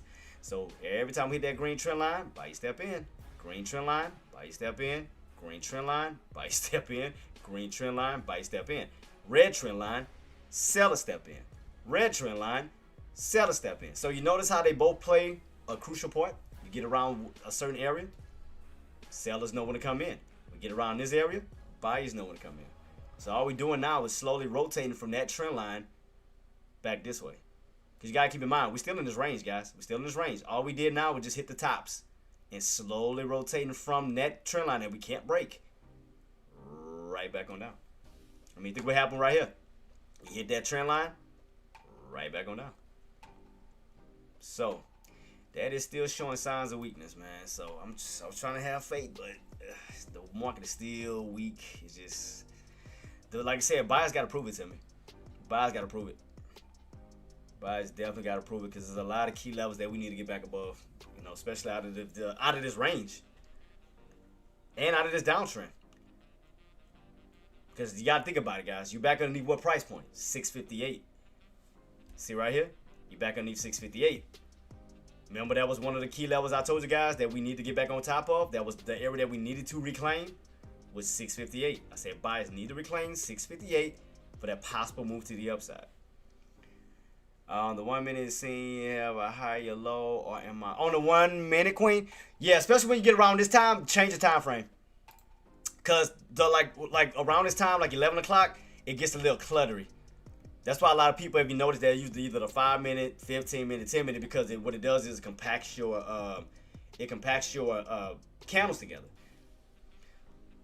So that's why I don't really use the 1 minute time frame. See, it gets a little. It's still See, we're still around 58. Now I still see what you're saying. Yeah. But like I said, that's all it does. You know, your 10 minutes, your 5 minute time frames is like it compacts all your 1 minute, 2 minute, 3 minutes. It puts it all into, so therefore you're able to see it. Because like I said, 1 minute you gotta do all of this. See how it's hard to read it. See how, I mean, you can read the pattern, but it's hard to read the candles because it gotta get so crunched up in order for you to see the thing. But if you go like to a 5 minute time frame, it makes it a little bit more clear. See that? So it crunches it together, so it's a little bit more easy to read it. So you can see these true areas. And then you can also go to a 15 minute time frame. I sometimes use a 15 minute time frame too to get clear, you know, especially throughout all the choppiness, to get a clear understanding. So even with that, I'm looking for the same exact things. I'm looking for highs. I'm looking for lows. Whether it's a 15 minute, 5 minute, whatever the case may be, I'm looking for areas of resistance. I'm looking for area of support. And that's basically what I do. See right here, this is a 15 minute time frame. 15 minute. So all it does, it just compacts all your candles together, which makes it easy to read. And then if you notice, it does this. But if you use a 1 minute, it's gonna spread that whole intraday session out, Queen. See, look what the 15 minute did so far for the intraday session. It put it close together so we can all read it. But if I go to a 1 minute, it's gonna spread it out like crazy. Look at that. Look, you can't even read the whole intraday. Look at this. The black box, you gotta minimize it just to get to it. See, you gotta minimize it. But the bigger the time frame, it compacts it. It's easier to read it. I mean, it's all still the same direction, of course, but it's just a little bit more readable. And I mean, you do have to wait a little bit longer for your candle to close out, but just focus on your direction. Focus on the direction. Again, you understand where your tops is. You understand where your bottoms is. So it's still doing the same thing, but just in a different time frame. I mean, you can still see where sellers are located. You can still see where buyers are located. Still in the range.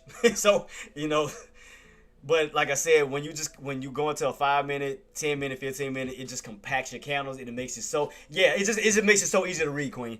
Cause like I said, you go to a 1 minute, it's gonna spread, it's gonna do that. So that means that you have to minimize your chart like this, and it crunches all your candles up, and it makes it look so, So you gotta think about it. Your 5 minute, 10 minutes, that's all your 1 minutes. Think about it. 1 minute, 1 minute, 1 minute, 1 minute, 1 minute equals what? 5 minutes. So that's all your minutes, all until 5 minutes. It just crunches it up. Same thing with a 15 minute, 10 minute, all that. But anytime, like I said, when you go out or the time pushes out, change the time frame. Like, you got some people that may use a 2 minute time frame at the beginning of the market, but then as 10 o'clock, 11 o'clock rolls out, they may push it out a little bit further. 5 minutes. Then, once 12 o'clock, 1 o'clock rolls in, they may use a 10 minute, 15 minute, where it's easy to read. But it all still does the same thing. I mean, like I said, we still can see patterns, but the main thing I look for, especially in consolidation, I'm looking at tops, I'm looking at bottoms, because I'm looking at these levels. Depending on which side we go, I know areas that I can possibly use for, like, if we break out. I know if we go out, if we go up, I know if we pull back, I can possibly use this for, a good bouncing area to reverse back to the upside. So all I'm doing is pretty much using these little areas to figure things out. Because I know right now it's consolidation. I'm just waiting to see how we're coming out of this range. That's it. So that's why I use all my different frames to try to figure things out. My 1 hour time frame. I go here. Once I already identify myself with these levels. And that's another thing you can do too. That's another trick you can do too as well, Aussie. I'm gonna show you a little trick to it. Like, okay, let me make a new 5 minute candle. This is something else you can do. I'm gonna go 5 minute 3. All right, I'm gonna clear out this drawing set. Take everything off. Okay. And another thing you can do is you can use your 5 minute, 10 minute, whatever. Go to a 1 hour time frame. Where's it at? Where's my 1 hour time frame? All right, cool. And map out your highs. Let's just say we're just focusing on intraday. We're focusing on the highs what the hourly time frame did, and lows of what the time frame did. Mark these off real quick. From highs to lows, and watch this. All right, and that's based, and again, that's off my hourly time frame, right? My highs, my lows, and then now I can go into a 5-minute time frame. It's gonna be the same exact levels. Watch, you'll see. 5 minutes, right about. Bam! See that? See? So it's all the same thing. See? It's all the same thing. It's the same exact thing. See how my line still stayed at the same areas of the highs, and stayed the same areas of lows, even with because Queen, you gotta think about it. It's the same exact thing, because that's the movement within intraday. All you're doing is just breaking the hourly candles down. That's it. 1 minute, 5 minutes, 10 minutes. It's still moving within those hours.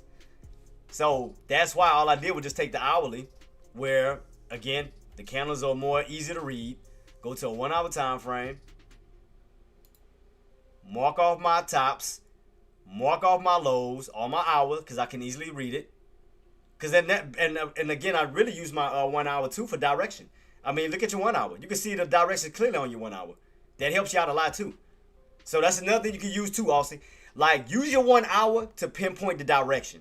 So that's normally what I do. So that's why I'm always, if you notice how I'm always putting my lines in on my 1 hours, understanding psychological levels, that's what I use it for. So I would like mark off tops. I would like mark off bottoms. And that's really what I do. I mean, again, you can also use it for intraday. Mark it off in intraday. Go back to your 5-minute time frame. It's going to be the same exact highs and lows. See, watch. Bam. See? Same exact thing. That's it. Same exact thing. You can do that for even daily. You can do that on daily too as well. Take the previous daily highs, previous daily lows, take it into your today's intraday. Because you know that if you're long bias, you know that's the areas that we need to break above if we want to see upside. Vice versa if you want to see downside.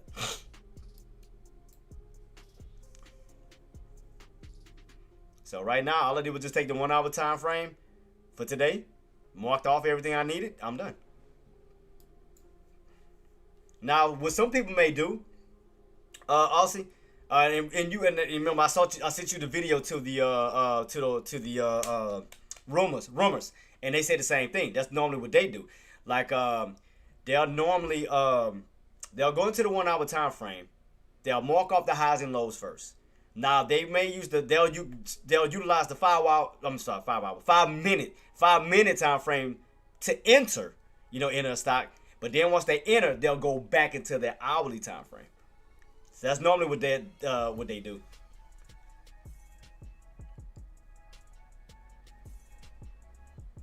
But yeah, I mean, even with the hour time frame, I mean, you can see the whole entire setup right here.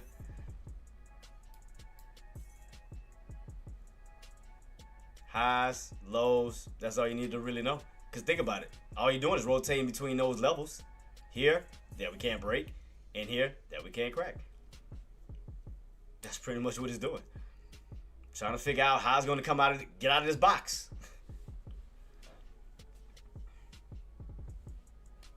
But that's it. Aussie, that's really what you do. I mean, that's how you use your time frame to the best of your ability. Like, again, go to your hourly time frame to mark off, even if it's pre-market. Mark off your highs and your lows. And once that's done, just go back to your 5 minute time frame, or whatever other time frame you use. Because I know you say you use 1 minute. And I'll be honest, I really don't use 1 minute, 2 minutes. I primarily go to 5 minutes. That's just me. I go straight to 5 minutes. And the reason why I do that, because with me, with the 5 minute time frame, me, I count my candles. So you know how I do on 5 minutes. So because 3 candles, that's 15 minutes. 5, 10, 15. So what I'm doing is I'm just counting my candles up and I'm counting my candles down. 15 minutes up, 15, and all I'm doing is looking for pretty much volatility. Because I'm looking for consistency.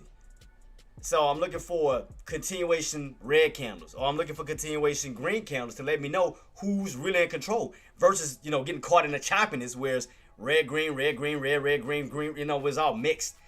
I look for consistency, something like this. I mean, look right here, for example. Austin, look right here. 1, 2, 3 candles up, then you came right back on down. See that? I just count candles because I know it's going to a specific target.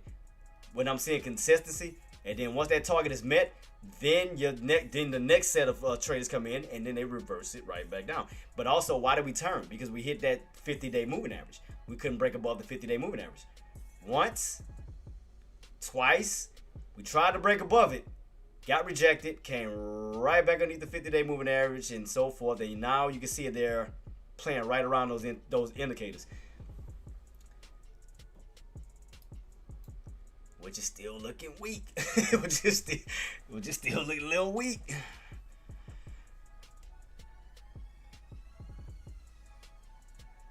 Let me go back to my normal 5 where I had my let me go back to the normal 5 real quick where we had the trend line at. See? And all I'm doing right here, Aussie, trend line. See that? See how I'm looking? I'm trying to use everything to the best of my abilities. Whether it's my indicators, whether it's a certain pattern, I'm looking at everything. And also, whenever we hit these areas, I'm just seeing how it's reacting to it. So when I know we're getting, these pullbacks, not only am I looking at the trend line, I'm looking at the prices too, which is why I'm always marking it off. I'm looking at 59.71. I'm looking at 59 itself, and then what I do is I go across the board to kind of get an idea of where true resistance is. So this is what I do, Aussie. So not only am I looking at the high of days, I'm also looking at, okay, where was the main area where the candles got stuffed at a lot. So if you notice, 59, right back on down. 59, right back on down. Then you try to break out above 59, but then you fell back underneath 59. And then what turned back into resistance? 59. So also, you notice that? Even after day passes, and you just go right across the board to understand where is that tough resistance at. Notice every time we run up, we can never stay above what price point? 59. Because there, here come your upper shadows. Sellers come in. 59, sellers come in. Try to break above 59, couldn't hold. And also that trend line, you fell right back underneath what price point? 59. Then we try to bounce back on up and hit what? 59. You notice right here, my white line just told me everything I needed to know. That we can't break. The market is still weak. Because what needed to happen was we needed to break above 59, hold 59, so we can continue our way up. But notice, look what's happening. You're doing what now? Trend line, you're still doing what? Building what? Lower highs. From 59, back underneath 58, down towards 57, 56.80. See that? Weakness. Weakness. You're losing value. You're losing value. So now, as we're crossing over that way, notice this side right here versus this side. So notice the difference, Aussie. That this side had a little bit more buying strength, right? Because you went up. Now go this way. Notice this side is weaker because this side couldn't even get back up towards these highs. And what is that creating? Lower highs, right? This side went up. This side tried to reverse, tried to U-shape its way back on up, but this U-shape couldn't complete. It couldn't go all the way back up towards these tops, right? You had too much selling pressure right here at 59. Because right here, look at the beginning of the market. You ran up, 59. 59. Try to break out, fell back underneath what? 59. Then you try to run up and test run again, 59. Then you try to test it again, 59. So if you notice, right across the board, 59, 59, 59. Resistance. Even through the choppiness, you still always came through, you always still got rejected at what price point? 59. So once you start to identify yourself with that, I mean, it takes some time to get used to it, but that's why I'm always marking off levels, guys, and patterns and downtrends and uptrends and channels, so you guys can see things that you may not see at first, that you may not, that you may overthink about, that you may overlook. I mean, shout out to you because you did call out consolidation. Because even through the 59 rejection, we still was consolidating, and we still consolidating. Because right now we're coming back down to what? 56.80. 59 couldn't break out. Now we're pulling back down to 56.80. 56.80. Now we're coming down to this little territory where the buyers are located. Now the question is, now can sellers overpower this 56.80 and close underneath? So that means that they're taking that area away from the buyers. If they successfully close underneath, that means more pullback possibly is going to come. Why? Because that level is no longer support. Now what? Resistance. And it just takes time to understand that, man. But yeah, just navigate your way through it, Queen.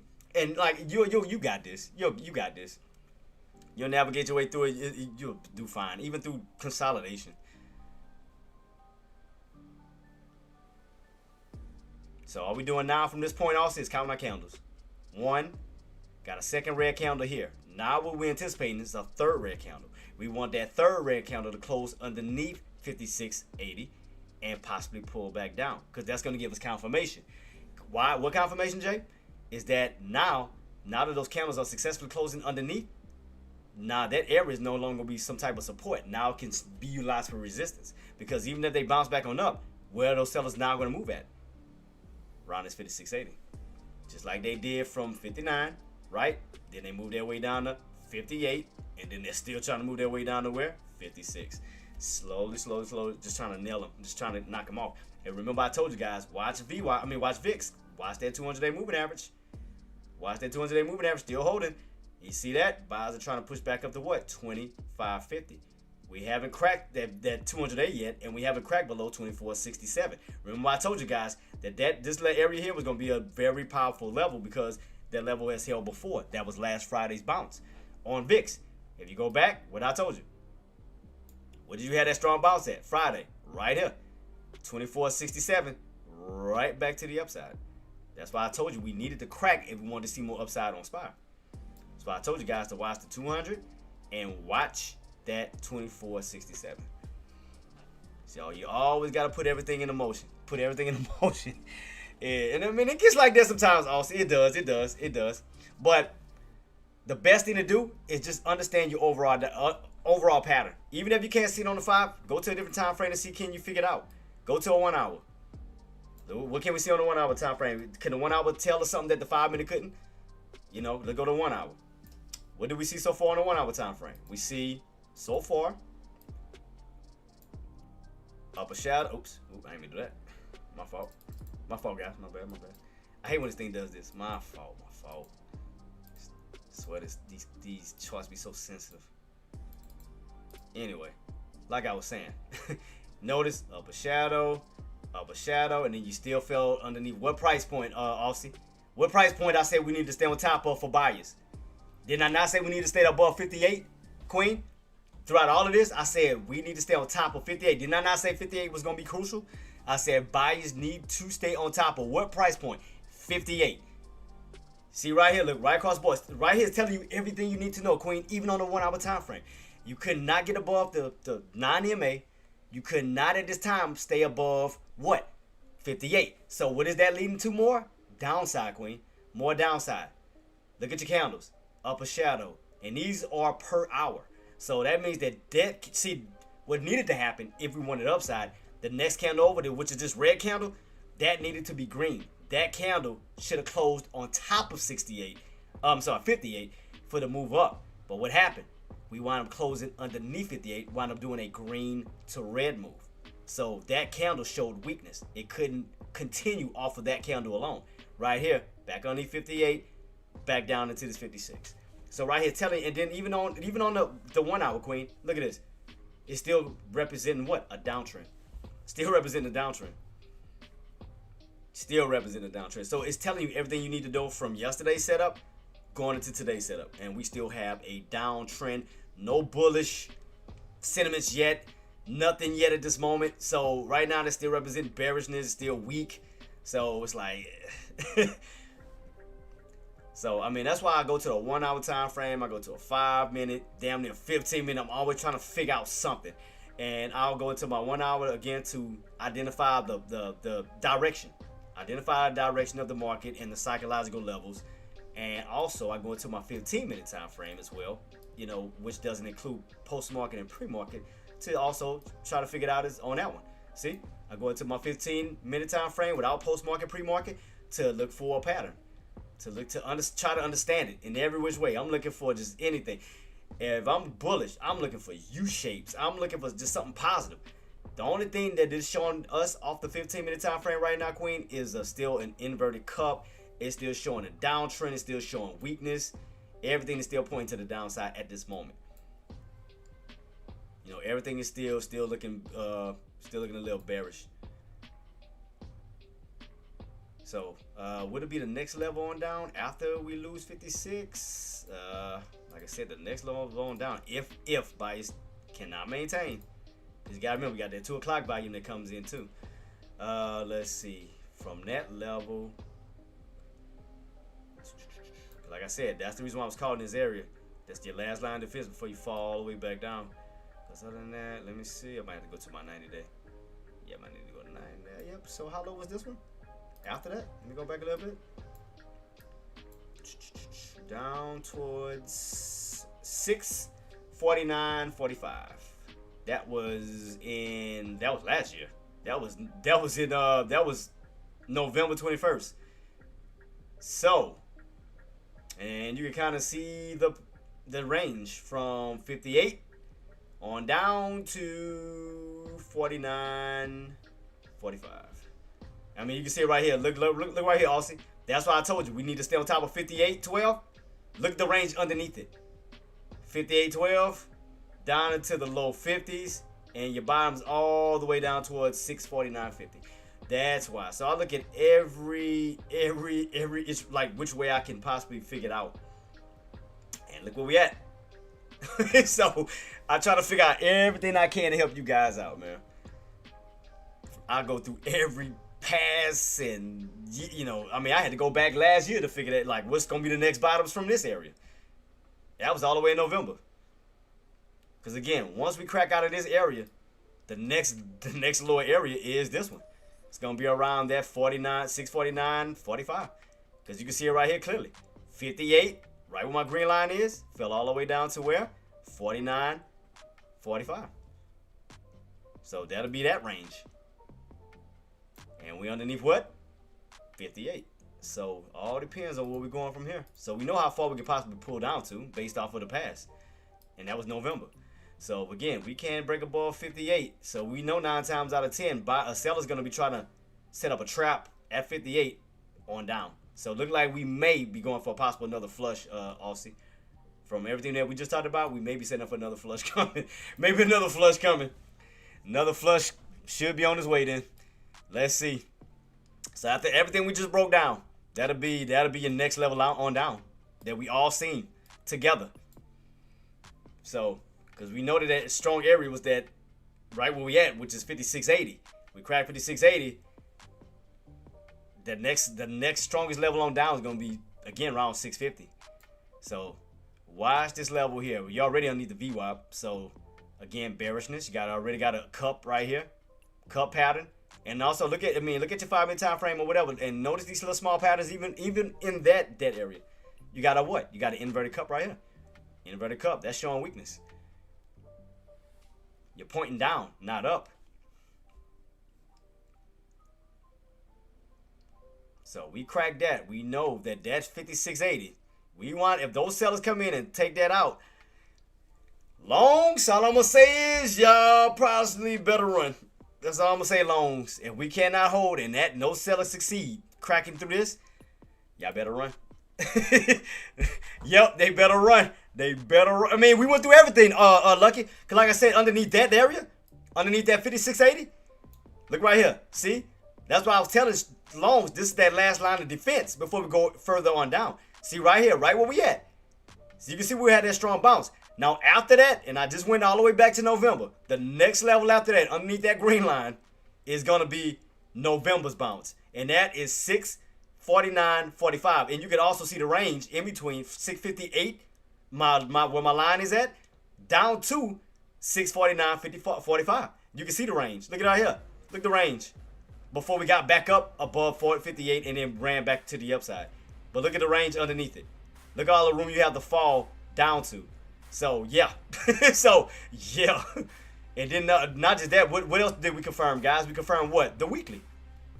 So not only did we do the hourly, we also did the weekly. Because what did we say on the weekly time frame? We said weekly time frame, you already hit that red trend line. And look how we're starting to cup on the weekly, guys. These are weekly, Monday through Friday candles. So look, every single week from here, it's been red, red, red, red. It's been bearish. Look at this, and falling damn near back down to the 650s, which is creating a what? Inverted cup. And if we do crack 650, if we crack 650, because buyers may try to step in around that area. If we crack 650, what's the next level on down? Your old breakout area right here, 613. Because what caused us to fall all the way back down to 480, the previous breakout area, 613. See, we tested this one on the downside right? Because everybody thought once we broke above 480, we weren't going to see this again. Wrong. Got rejected at 613. You came right back down to wood. I'll be damned. 480. Then you had a strong bounce back to the upside. Now created a new breakout zone, which is 613. You broke out through 613. Went on that push up towards the 690s, damn near the 700s. But what did we not do on this one that we did on the other one? We didn't come back down to test it. Just like we did this one. You broke through. Then you came back down to test it for the upside, which was a strong buying opportunity. Because not only that, you bounced off of that trend line and reversed right back on up, broke above this level, hit new highs. But notice we never came back down to test it this way for a possible pullback bounce. So that means that if this bad boy keeps selling off, look how much room that we still have to fall back down to. That you have room to right here towards the 650s, and then from 650s down to where? Possibly all the way back down to that breakout zone. That'll possibly put you towards this trend line right here. Because you're already underneath the 13 EMA, falling down to the 50 SMA. And where's that 50 SMA lined up around? 650. And I think that one is like 644 or something like that, huh? Yep, 644. So that means indicating more weakness. And lo and behold, Aussie, look where you are at. Look where you closed underneath. Ain't that something? You closed right underneath what price point? 650, 680. Ain't that now turned to resistance? See what I mean? You notice the inverted cup? You notice the crucial price point that you fell back underneath because we're getting hold? And now who's getting excited? The sellers. Because now you're back underneath. Now as we underneath that, now we have to focus on the bottom range. Now we have to focus from 56.80, this level here, down to the lows from this morning, which is around 655.17. So that's putting you in this range. Take out these lows where you have room to rotate all the way back down that way, and there go your put opportunity. There you go. But you see how easily we called it out? Easy. Called out the rotation. You called out the consolidation. Shout out to you, Queen. But also notice the rotation. Now you're back underneath this main area that we needed to stay on top of. Now going from the bullish side of that to now the what? Bearish side of it. So that's no longer support. That's out of the question at this moment. so right now, let's see if that area is going to now turn into a possible bull trap as they try to push back up. Let's see if those sellers now are going to take advantage of that and start to pull them back down. Let's see if instead of seeing pullback failures, let's see now can we see breakout failures. So as we go up, let's see if we're going to start to see upper shadow. So that'll be a good setup. So for the next possible trading opportunity, also what I'm saying is, as long as these levels can hold and you start to see breakout failure, pretty much upper shadow, and majority of the body of the candles getting stuffed right here, that's going to be possibly your tops, and then with room to possibly fall back down that way. That'll be your next move down because you're still in a what? You're still in a downtrend setup, even on the 5-minute time frame. Because remember, we just went to it. If we go all the way back to a 5-minute time frame, you're still in a downtrend. Go all the way back a little bit. You're in a downtrend, still going. Bam. Downtrend still commencing. From yesterday's highs to today's. Look at that. Downtrend still commencing. Starting to turn, starting to cup. And there you go. See how we identified that pattern with the quickness. To not go against the grain. Like some people still do. They'll still try to go against the time. Oh man, I'm about to buy back up. Not realizing, all you're doing is buying right into a trap.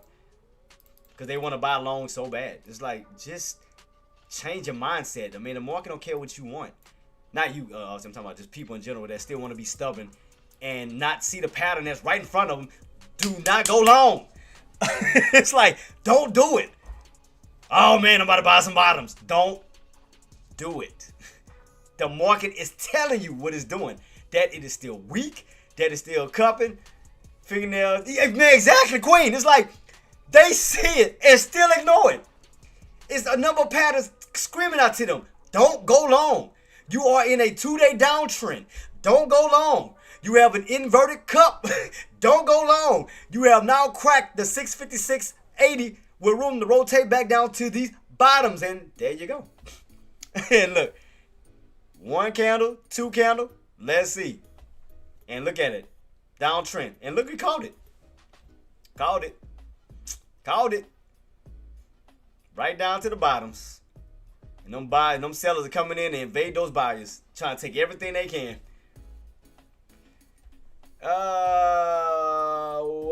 Oh, let me check right quick, boss. Let me see. What's the ticker for that? For the oil, what is it? Lucky, I keep forgetting, boss.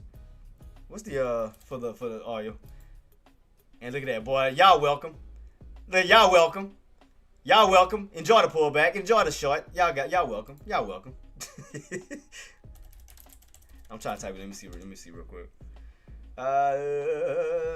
Yahoo Finance. Let me see. Arco Barrel. Right now we're at 97. Right now 97. Oh, okay. I went to crude oil. My fault. I went to straight crude oil. I went to here. Oh yeah, I went to straight crude oil. It said if that's the one you're talking about. Yeah, so 97. So right now it's at 97. And Aussie, there go your trap queen. Now you see how to read the traps now? Now you see how to read the direction. Now you see how to read the direction carefully? Easy, queen. Easy. Now you done fell underneath. Now you are transitioning on down, which is representing more what? Downside than upside. So as they try to push back up, now this area is going to possibly turn into what? Resistance. Could be a what? Bull trap. So as they go back on up, they could be trapping bulls and waiting for the next leg on down. So let's go to the 1 hour time frame. How are we looking on 1 hour? How are we looking on 1 hour? How's that candle closing? How's that candle closing? Okay, so now we're underneath that 656.80. So right now that candle's pointing down. So next leg or bottoms is all the way back down towards 55 here. Where we'll go from that. You remember the range that we talked about before, guys? You know, we couldn't stay above 58. How much further we can possibly fall back down to? Whoo! Boy, it's gonna be interesting. Yee, boy, my poor longs, boy. I know y'all tried, boy. My poor longs. I tried to help y'all. I mean, we tried to, but it's just too much fear in the market. I mean, it's nobody's fault. It's so much fear in the market. Again, the war, the rate cuts. I mean, there's so much negativity right now. It's nothing. I mean, the buyers are very afraid. They're scared right now. I mean, can you blame them? Think about how many buyers that then probably got slaughtered not too long ago. So, yeah, I'll be careful on the longs at this moment.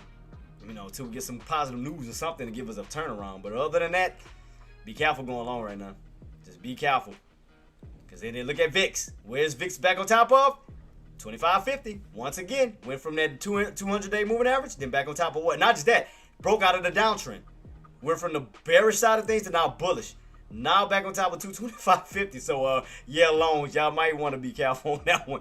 Y'all might want to be careful because look like they coming in for revenge right now, boy. Them shorts is coming in for revenge momentarily. And how much room can we push up on VIX, which should cause spot to keep pulling back down? Shit, could we find our way back up towards that? Well, the next level I do see is 26.42, and then up towards that gap fill, which was around 27.50 to 27.30, to those areas I called out this morning. So let's see.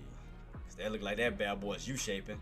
Wow, this one look like it's cupping. I mean, look at this big old inverted cup right here. Look at this. From start to finish, closing out another cup already. Another inverted cup. Boy, we've been making more inverted cups than a little bit. Holy crap, there've been more inverted cups. Like I said, if you put all this together, guys, it's inverted. Look at this. Bottoms, cup, back down. That's an inverted cup. Inverted cup right there. But queen, but now see how you slowly start to see the patterns? Even through all the, choppiness, but when you put everything together, we start to piece everything together, you can clearly start to see like a pattern, like right in front of you. All you do is take your time. Oops. So watch. From here, 29s, and look right back on down. And what did you create?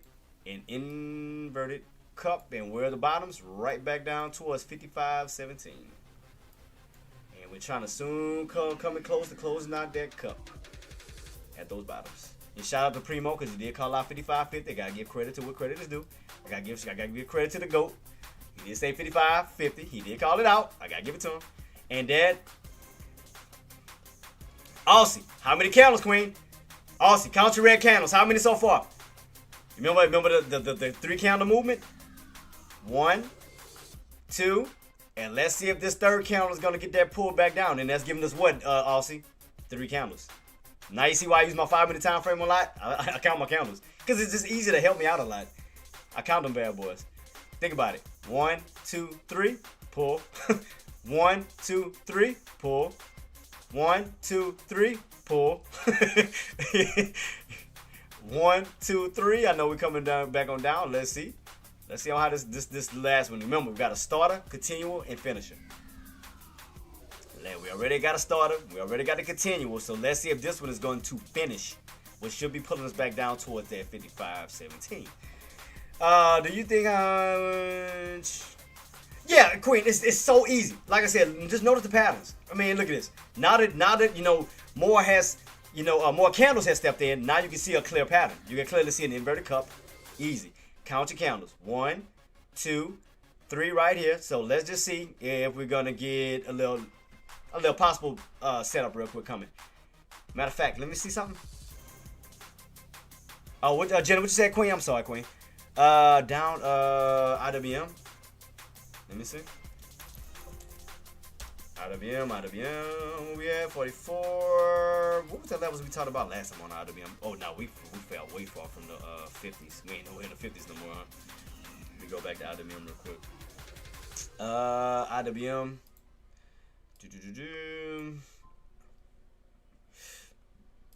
Alright, IWM. I mean, you still got these lows all the way back down towards 42. Alright. So the next key levels I would say, excuse me guys, my sinus. I would say Jenna. Normally goes by with 2s. Where we at right now? So I would say, okay, if those sellers can stay underneath that 244, I'll say the next possible level down is going to be around that 242.50 down to 242 itself. And plus right here, you can see right here where you got your open. It's because you're going to need to crack the open. You got this open sitting around, what is that, 43? Right around 43. So if they can crack that, then you'll have room to fall back down towards these lows. That'll put you around like 242.50 down to 242 itself. Because you can see right here we started to turn.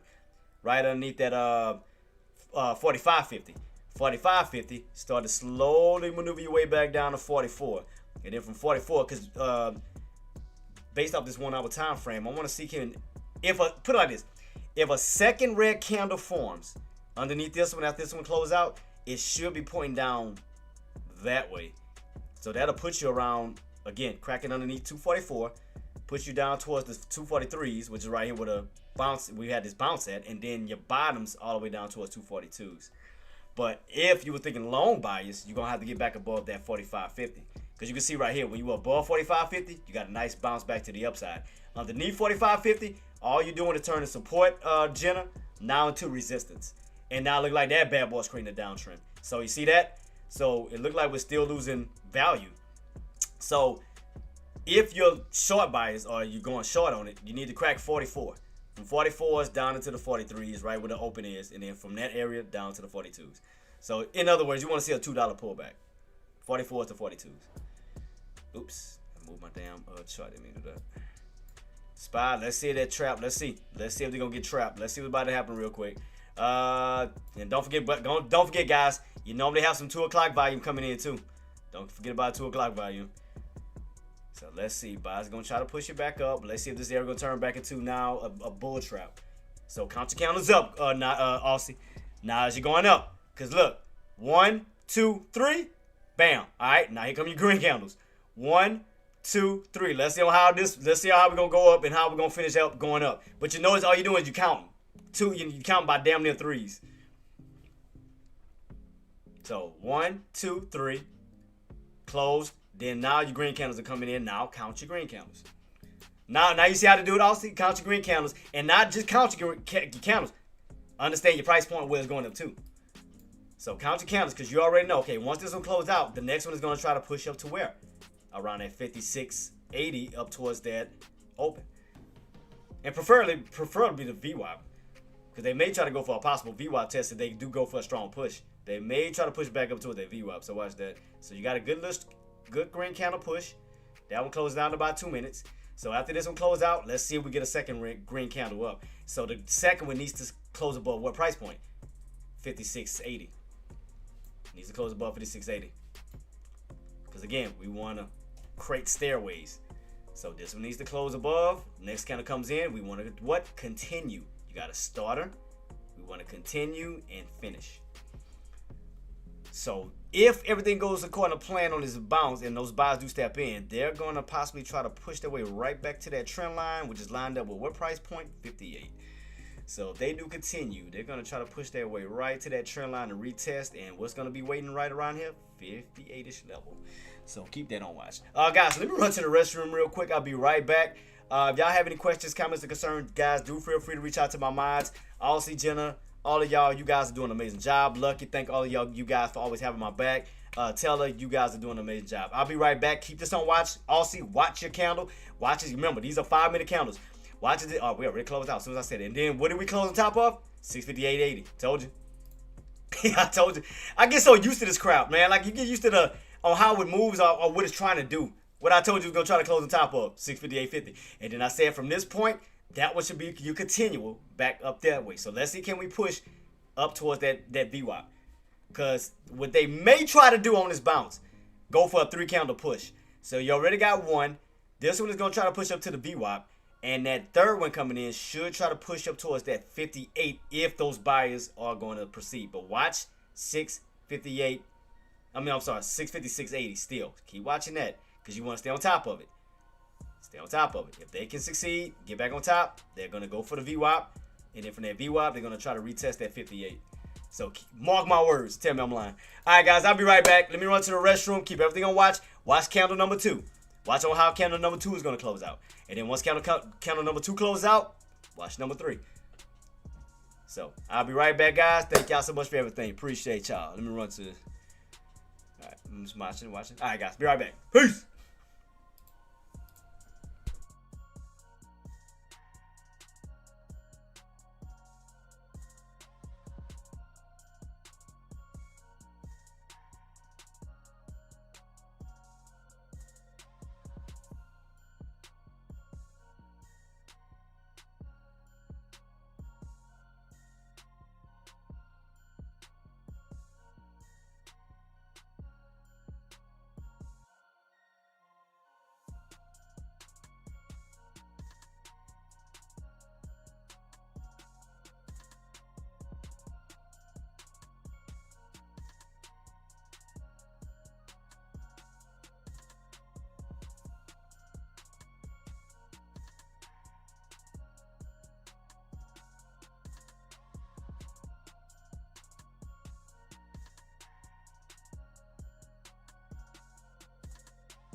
All right, guys, we back. We back. Let's see how the second candle closing out right now. Second candle, remember the continuation.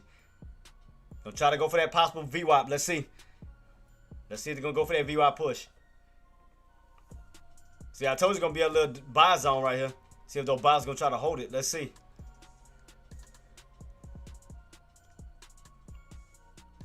Let's see how we're gonna close out. We got left on this candle. Shit, about to close out in 5 seconds. Right about now. Alright, let's see. Third candle. Third candle. Remember, that's your finisher. That's your finisher.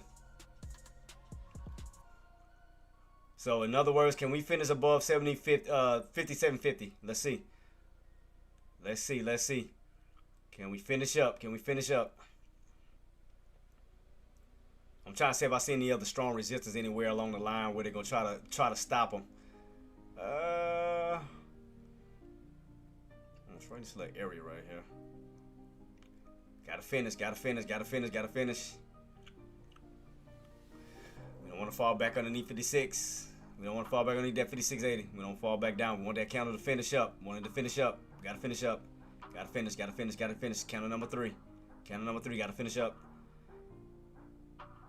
IWM right back up towards 45. Watch that 200-day moving average on that one. 3 candles up. Watch that one. And then once you hit up there, Jenna, we want to break through 45 because we want to get back above that 200-day moving average. We don't want to get trapped. We don't want to get stuffed right here. We want to break through. So far, it's trying to hold a VWAP, but keep it on watch. Keep it on watch to make sure it's not a trap. What's the talk? What's up, boss?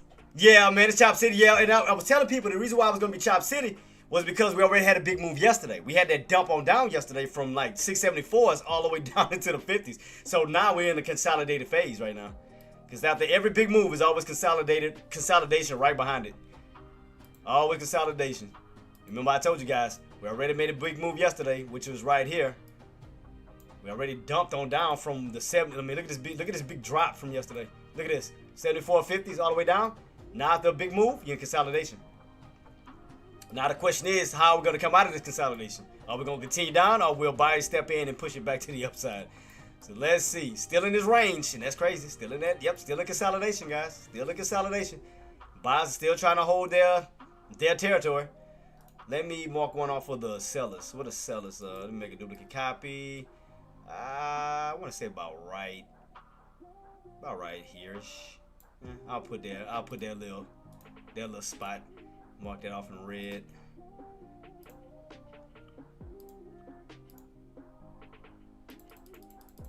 Seven. And that should be their little territory right in that little area here. So watch the demand zone and watch the supply zone. So right now you're just going back and forth, guys. Back and forth. You're going from one territory to the next. But keep in mind, you're still in that downtrend. Remember, let's see if they're going to try to, let's see if we're going to get this 58 breakout. Watch 58. That's going to be lined up right with that trend line. Because remember, every time we've been hitting that trend line, we've been getting rejected right back on down. Trend line, right back on down. Trend line, right back on down. So even if they push, we need that breakthrough, that 58. Let's just make sure it's not a trap about to be coming up. Let's see if they're going to go through with it. If they're going to proceed to actually push. Because they need that 58. Buyers need 58. They need that 58. Because remember, based off that 1 hour time frame, remember it was that 58.12. They get above that 58 and hold, then you have a fighting chance to still move your way up towards the 60s. But let's just make sure this 58 is not going to be around this. The 58 area is not going to be a trap where sellers going to come in, or where we may see a green or red move. Because right now we green right now, going up, up, up, up. But let's just keep on watch to see if that buying momentum is going to continue. Because we don't want to be another trap. Because how many times they didn't try to go up and reverse right back down, up, right back down, up, right back on down. And notice, we're still building lower highs, guys. We're still building lower highs because we still have yet to get back up towards all these highs yet. We're still looking a little weak, still building lower highs. So that's why those buyers need to continue the push. They need to go for a hard push. Especially above 58. With IWM, 245. IWM 245. So right here, Jenna, watch your 200-day moving average. Again, remember your 200-day moving average is a strong indicator too. It can act as support and it can act as a resistance. Right now, being underneath it, make sure that this is not going to, hold up as a strong ceiling where we can't break above it, where you'll start getting trapped right at 45, and then for a possible reversal back down. So keep that on watch. Because we need that third candle to at least break through. What we got left on this candle? Oh shit, I don't think it's about to make it. It's about to close out in about 10 seconds. So it look like the new candle gonna be opening up right underneath 245. Right about now. So watch as we up here. Watch this level. Because again, you don't want to start to see those candles. Don't want to see the candle transition. You don't want to see a green or red. You want to see continuation green. You want to see that push continue. Same thing with SPY.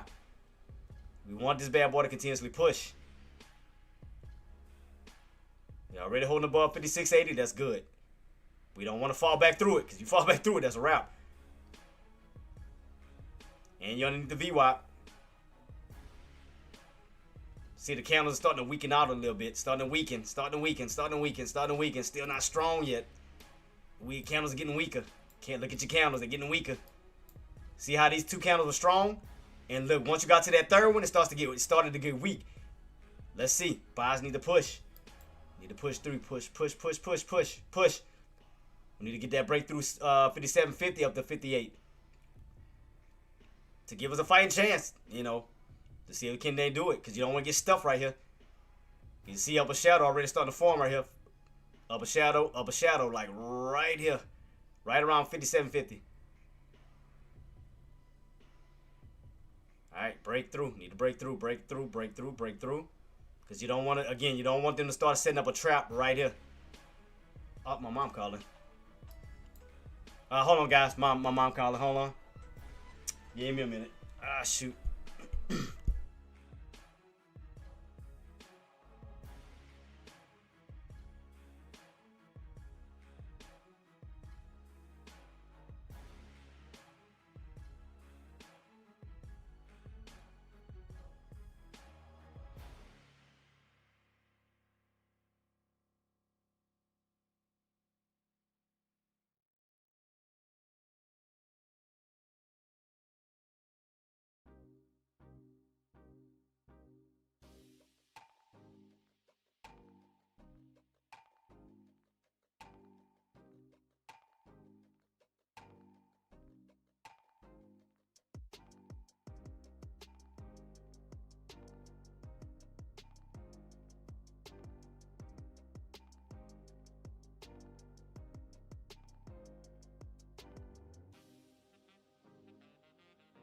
That was my mom. I think she said my grandmother's at my aunt's house. So I tried calling my grandmother, but she didn't pick up though.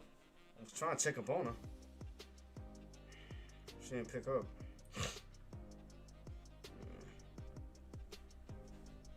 So right here, guys, look at that VWAP.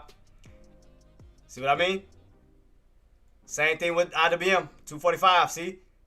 That's what I'm saying. We needed that candle to continue.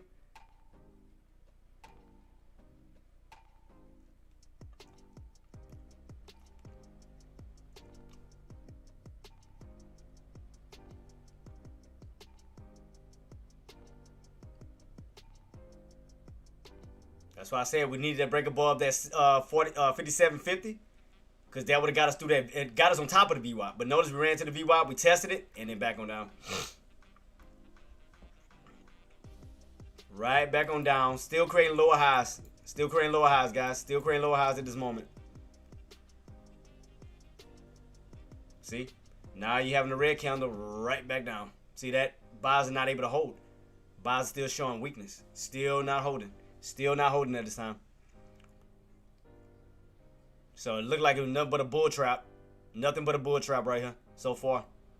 And you still got VIX still slowly trying to creep his way up. So VIX still hasn't fallen. That bad boy slowly trying to maneuver his way above that 25.50. Trying to go for that breakout. But like I said, watch that 25.50. If VIX breaks 25.50 and goes up, SPY's coming back down. Just telling y'all, gear up for it. Gear up for it. Same thing I told you, Jenna, to watch VIX, to watch that 245, and watch that 200-day moving average.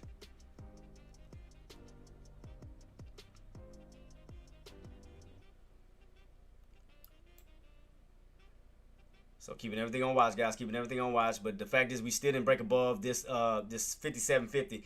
I mean, it's still just showing. It's just still representing lower highs. Look at this. Still representing lower highs. It's like every single high is getting lower and lower. It's like you cannot go back up to the original highs. Like we don't even have enough strength to get back up towards 58. I mean, look at this. You went as high as 57.50. So that's not a good sign. I mean, right now, they're still weak. That's still not a good sign on the long side. And it's not. Still not good. And then look at this. Look at IWM. Already got right back underneath the right back underneath the VWAP. Right back underneath the VWAP. And then there go the pullback. Told y'all be mindful of that. Told you keep it on watch. Keep it on watch. Just never know. These bad boys set up crazy. That's why you always gotta pay close attention to details. Don't just chase candles. Understand your price points. Understand your direction. And then there we go. Put it back down again. Right back on down.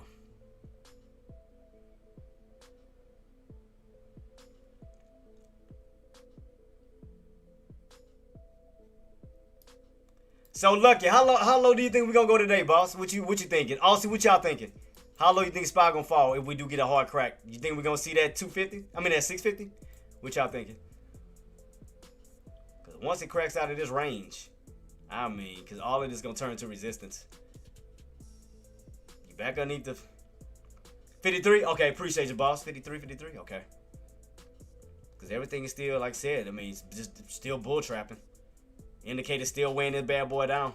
Still no clear signs of bullish yet. Still no clear signs. Everything's still turning. IWM turn. SPY turn. Everything's still looking weak. Yeah, that's crazy. That's why I told you guys, count your candles. That's why I told you when we got to that third green candle, we should have been pushing. That's why I told you also count that candle. Count your candles. Counted 1, 2, 3, got to the VWAP. That one should have continued up. But you got rejected right at 57.50. Right back on down. So now you know where the secondary resistance is, 57.50. You see every time you run up, reject it, reject it, reject it. So it's moving down. It's moving down instead of up. I think him is faking his weakness today and pump it up, flush tomorrow, then flush. Yeah, what is quiet witching? Helen? Because ain't quiet witching supposed to be coming up soon? That's tomorrow, isn't it? If I'm not mistaken. Let me look that up. I think it's tomorrow. If I'm not. Yeah, okay, tomorrow. Okay, so it is tomorrow. Okay, so yeah. Yeah. Okay, I thought so. And what data we got coming out tomorrow too? For as far as economics goes, we got what tomorrow? Yep, Yep, I just said that. Quiet witching at 2:00, and then Jerome Powell speaks Saturday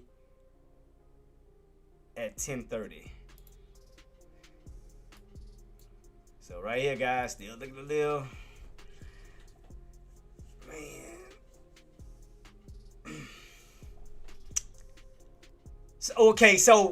So hell, how you thinking there? Now, I know it's gonna be a lot off to say. You think they're doing this on purpose? You think they're doing this on like creating this trap for the sellers? So you think they're gonna be like holding this level and then go for a possible pushback to the upside tomorrow? Do you think that's what they're trying to do? I mean, right now, as of now, I know we pulling. Cause yeah, quiet witching, yeah. So I knew something was around the corner. I knew they was. We'll see, guys. We'll see. We'll definitely see. So right now we're still pulling. We're back underneath the 656.80. And for those, let me put out the definition for that, because I know a lot of people don't know what it is. But I knew it was coming up though. But it's called quiet witching, and I'll give y'all the definition to it for those who may not know what it is. Yeah, so I mean, pretty much quiet witching is like a quarterly market event. That's pretty much what it is. It's a quarterly market event that takes place. I'm trying to find the full explanation to give it to y'all for those who don't know what it means. Cause I had to figure out what the hell that meant. I was like, what the hell is quiet witching? and once I went to it, I was like, okay. So I'm gonna send y'all the definition so y'all can read on your own terms too.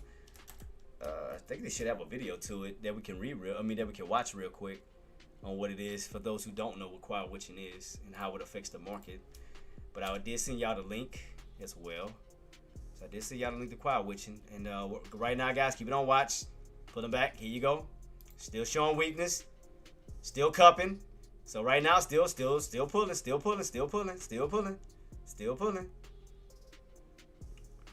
So let's see. Look like it's still downtrending. Still looking a little weak. Still pulling, guys. Let me try to see if we can hurry and watch it. Yeah, I'm about to bring it up real quick, Aussie, so we can watch it together. Let me see if it's gonna let me. I'm gonna have to lower the music down real quick. So for those who don't know what it is, let me lower my music. She'll let me listen to it real quick. All right. So we can hear him. Oh shoot.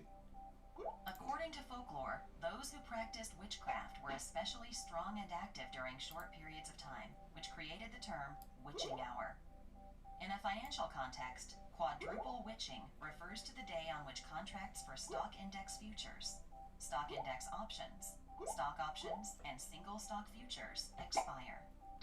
The financial witching hour is traditionally the last hour of trading on those days, during which transactions reach a peak. Stock options contracts expire on the third Friday of each month, and once every quarter, all 4 asset classes expire on the same day, the third Friday of March, June, September, and December. Quadruple witching days are important because futures and options investors must close out of their positions on these days, typically causing frenzied market activity. Investors usually brace for the increased trading volume and volatility that accompanies quadruple witching days by selling off positions and repurchasing contracts. All right, y'all got it? Now, y'all got it? So there you go. Quiet witching tomorrow. So now y'all get the gist of it on what it means. So quiet witching tomorrow. Oh, good Lord, man. My mama calling again. Good Lord, woman. Hold on, guys.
All right, guys, I'm back.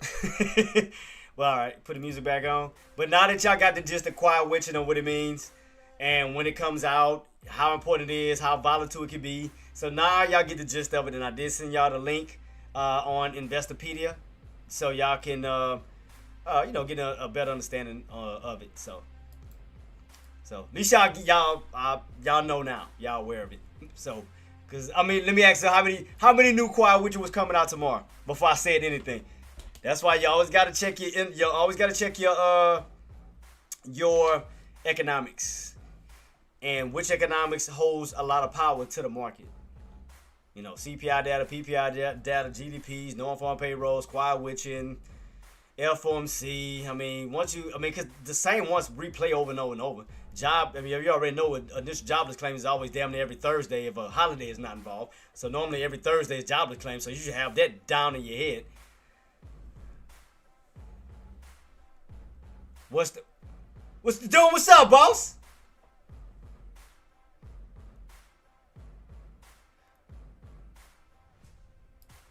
So basically, like I said, quiet witching is a quarterly event.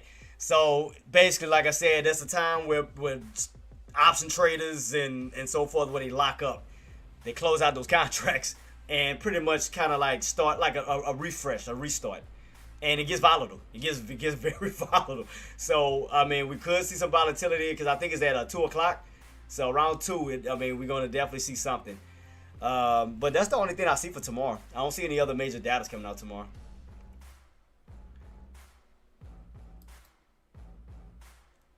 What's up, D-Money? What's going on, man? Good to have you, boss. Good to have you. Good to have you.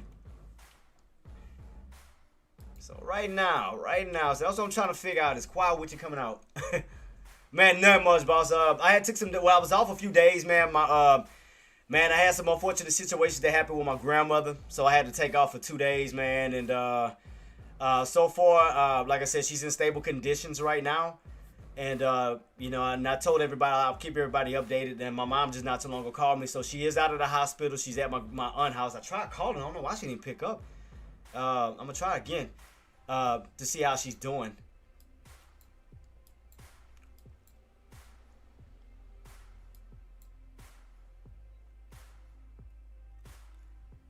So keep it on watch, guys. Keep it on watch. Keep it on watch. Cause I'm just trying to figure out what they, what's the setup, what they trying to do. That's why I'm still watching this level. Still watching because I'm like, quiet with you coming out tomorrow. I'm like, huh? Because I'm gonna tell you something else. I'm watching, and I'm gonna tell you, look, Aussie, Nadia. Jenna. See something else. I'm keeping my eyes on too. Lucky, and hella high. Look.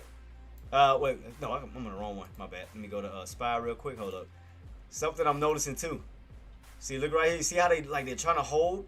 Like you see lower shadow, like they're trying to hold like a trap. So that's what I'm trying to see. Like, what are they going? Knowing that Quiet Witcher is coming out tomorrow, like what are they about to do as we're going into tomorrow? Like, that's what I'm trying to figure out. If we're gonna stay underneath this and go for this pull back down, or they're gonna try to hold this little level. So I'm just trying to figure out where, how this is gonna play out. That's what I'm just trying to figure out, how this is about to play out. Are we going to get that continuation sell-off lower, or will they try to hold this range? That's why I feel like they are faking this weakness too. Yeah, so, that's why I'm watching, and that's why I'm watching this hella high. I'm watching this level right here. Because I see lower shadow, and I see they're trying to hold, like trying to stay within this little area here. So they up to something. So, okay, so you think at the beginning they're going to pump it up, and then later they're gonna dump it? So, like 9:30, 11-ish, they're gonna pump it up, and then afterwards they're gonna dump it back down. So that means that they're gonna try to. So you're thinking that they're gonna try to hold like right now? Because I know right now it's still pulling. So that's what I'm trying to figure out too. I'm trying to figure out how they're setting up going into tomorrow. I ain't gonna lie, I'm betting that too. I'm betting 50, 650. Everybody's saying that. I think 652. I'm thinking that as well. But I'm just trying to see how they're setting up as of now going into tomorrow. Because I know right now we're still pulling. Let me see how we're looking. See, we're underneath that 5680. We're back underneath it. Same thing with IWM. We back underneath the VWAP. That's 4450. Still have this downtrend set up.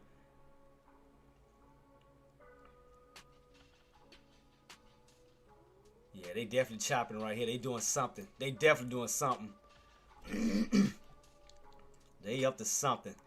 That's what I'm trying. That's what I'm trying to figure out, boss. Like, if they're gonna try to hold this level here, if the buyers gonna try to maintain, even despite the pullbacks, that they're gonna try their hardest to hold, and then try to reverse it. So I'm trying to figure out what they're trying to do.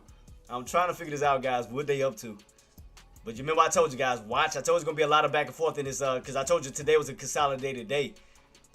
So I'm still watching this 5680, because I'm just trying to figure it out as we go into tomorrow. Because tomorrow's going to be a very crucial day. That's what I'm trying to figure out, what they doing, setting up here, going into tomorrow. Like, what are they trying to set up to do? Because, we in an oversold area. Like, and that's the thing. Like, if I go to my 1 hour time frame, like, based off my RSI, what is that? Spies, my 1 hour? I don't know, would this one look different? Wait, something off. Is that the right? Oh, it is the right one. Yeah, see, you're more into like the oversold area. See, we have room to push up towards the overbought, but we more into the oversold. That's why I'm like, as we down here, and he on that RSI. I'm like, what are they up to? Like, what? Like, see, but you see, that's what I'm trying to figure out, you know, because I'm gonna show you some for example. Let me see. When we got into some oversold areas where they bought right back up to like 10 over, till they bought back up to the oversold.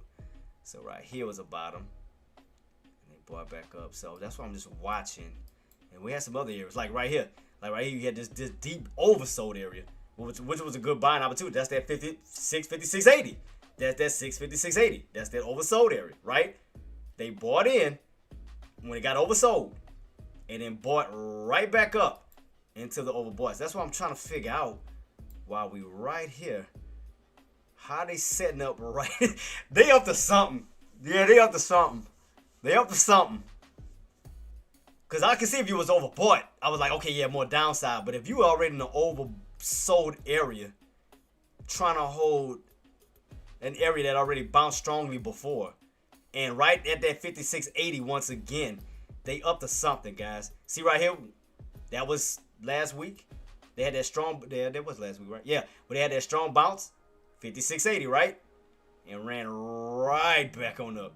And look where we at, 56.80.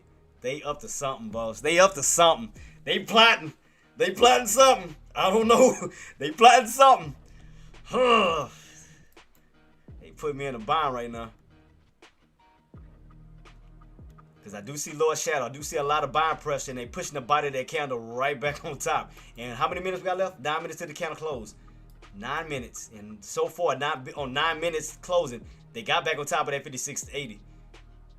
That area is still holding. And this candle is about to close out 9 minutes. So they are up to something. They are definitely up to something. They up to something, guys. I'm just trying to figure out what it is. But they plotting something. Something is a plotting. Something is a plotting. Just keep everything on watch. I'm just trying to figure this out. I'm just trying to figure this out, guys. I'm trying, man. See? They plotting. They plotting. That 56, and like I said, last time we hit that level, because that's why I'm like, I know other buyers see that. I know other buyers, look at the impact on this before. Look at this buying impact from that price point when it was oversold. And we right back to that area in an oversold position. I'm like, hella high, they up to something, boss. They up to something. They plotting. They putting me in a bind right now. Should I do a stranglehold where I just like a small risk and just see? I might do that if I catch some lows. I'm trying. I just want to see. I get sellers to grab me real quick. I'm going in for a cheap contract. I mean low. I'm talking about low as hell because I'm not taking no risk just in case. And it's pushing right back up. Oh, you dirty mother. Oh, they ain't taking my orders, you dirty MFers. Oh, you dirty. I knew that area was going to hold. Done. See? Now, the reason why I kept watching this area, again, and as I was telling everybody, this area played before. Look right here where we had that strong bounce. 656.80. Oversold. They bought that oversold and pushed it all the way back up. Again, watch that bottom green line as I move over to the present where we at right now. Ain't that the same exact line? Ain't we in like somewhat of an oversold? Man, they plotting. Yeah, they plotting. They plotting something. Oh, they plotting. They plotting. They plotting. I'm just trying to figure out. I know they up to something. They up to, and look. Oh, they plotting. They plotting. Yeah, they plotting, guys. They plotting. They plotting. But why did they not take my freaking orders? Because, I'm going to take a little small risk. Like I said, I'm a small risk. That's why I'm trying to get low. I'm just trying to take a small risk just in case. Could it go down still? Yes. Hitting that trend line. I'm just still, so I'm going to play a small. I'm trying to do it, but I'm not getting these damn sellers to take my damn order right now. They're acting a little stuck up. I'm going to just leave it there in case they do pull down to it. Bump it. Because I keep taking it, canceling and trying to put it back to see if somebody can grab it, but I'm going to do it. I'm going to keep it there. But watch your trend line, watch your trend line. Because they plotting. And then you got VIX falling back underneath 25.50. They plotting. Oh, yeah, they up to something. Oh, yeah. Because look, VIX is falling back down. So you already know VIX does the opposite of what SPY does. So if VIX falls, SPY goes up. They plotting. They are plotting. They setting it up. Oh, y'all slick MFers. But why is it not grabbing my freaking orders? I'm getting mad right now. I'm going to keep my order right where it's at because I'm not chasing. Let's see if I get a little small position, guys. Small position. Small because I just want to see. With room for it to run to the upside. But I'm trying to get in. That's the thing. I'm trying to get in. I'm not trying to chase. I'm going to see for the next candle to come in about 5 seconds. Let me see if we get a little pullback real quick. Because I want to see what they're doing. All right, new candle. All right, pull back. Yeah, they plotting. They planning something. Let me see if it's going to grab. Anybody can grab my damn orders now? You all pulling back. You better not. You better not leak. And they still ain't grabbing it. You dirty mother. Oh, y'all dirty as hell. All right, pull back 50. Now, you see that though, right? Done, you see that, right? If you look at your hourly time frame and post the price point, 650, 680, right? And then what's tomorrow? Done. What's tomorrow? Hella high. What's tomorrow? When did that bounce occur last time? What day was that? What day was that done in hella high? What day? What day was that? When that bounce happened? What day was that? That was right after that Friday, right? That was around Friday. And then we got tomorrow. What's tomorrow? Friday, right? They plotting. They plotting. They plotting. They definitely plotting. They definitely plotting. They plotting something. Cause I think it was after Friday's close when it did that. Cause I think it was like over the weekend. I think it was after Friday. Yeah, it was after Friday post market. Over the weekend that Sunday. Then they bounced it right before Monday took place. Look at that. And then watch and then go back this way. Same exact areas. Man, they plotting. Done. They plotting something, boss. I'm telling you. They plotting something. They're definitely plotting something going into tomorrow. That's why I'm just keep my eyes peeled, guys. Just keep watching this level. Regardless, just keep watching it. Because it can still go any which way. I mean, we're still in a consolidation. Could we still crack below 60, 66, 80 down? Yeah, you can still do it. Could it hold? Yes. So, we'll see. This is crazy. They are definitely plotting something. And why they still not grabbing my orders is beyond me right now. Because I was going to take a little small risk. A baby risk. And they just still not. Let me see if we're going to get a little bit more downside. They may pull. If we get more of a pullback, I'm going to see if they're going to pull back on this contract real quick. Let me see if they're going to go for another red candle pull. Another deeper pullback real quick. So it should be able to pull my contract without me chasing it. Let me see if we get another red candle. Underneath 58 back down. Yeah, they definitely plotting. I mean, look at what IWM is doing. IWM is back on top of his VWAP. That's plotting something. Look at this crap. They up to something, man. That resistance line from those could easily be exactly. Yeah. Once they break out of that downtrend done, they can flip that. Cause right now we're in a 2-day and that's the reason why I got that purple line. I'll show you my chart right now, boss. Cause we went over this not too long ago. I swear that thing better not slingshot without me. I'm a curse. But yeah, let's see.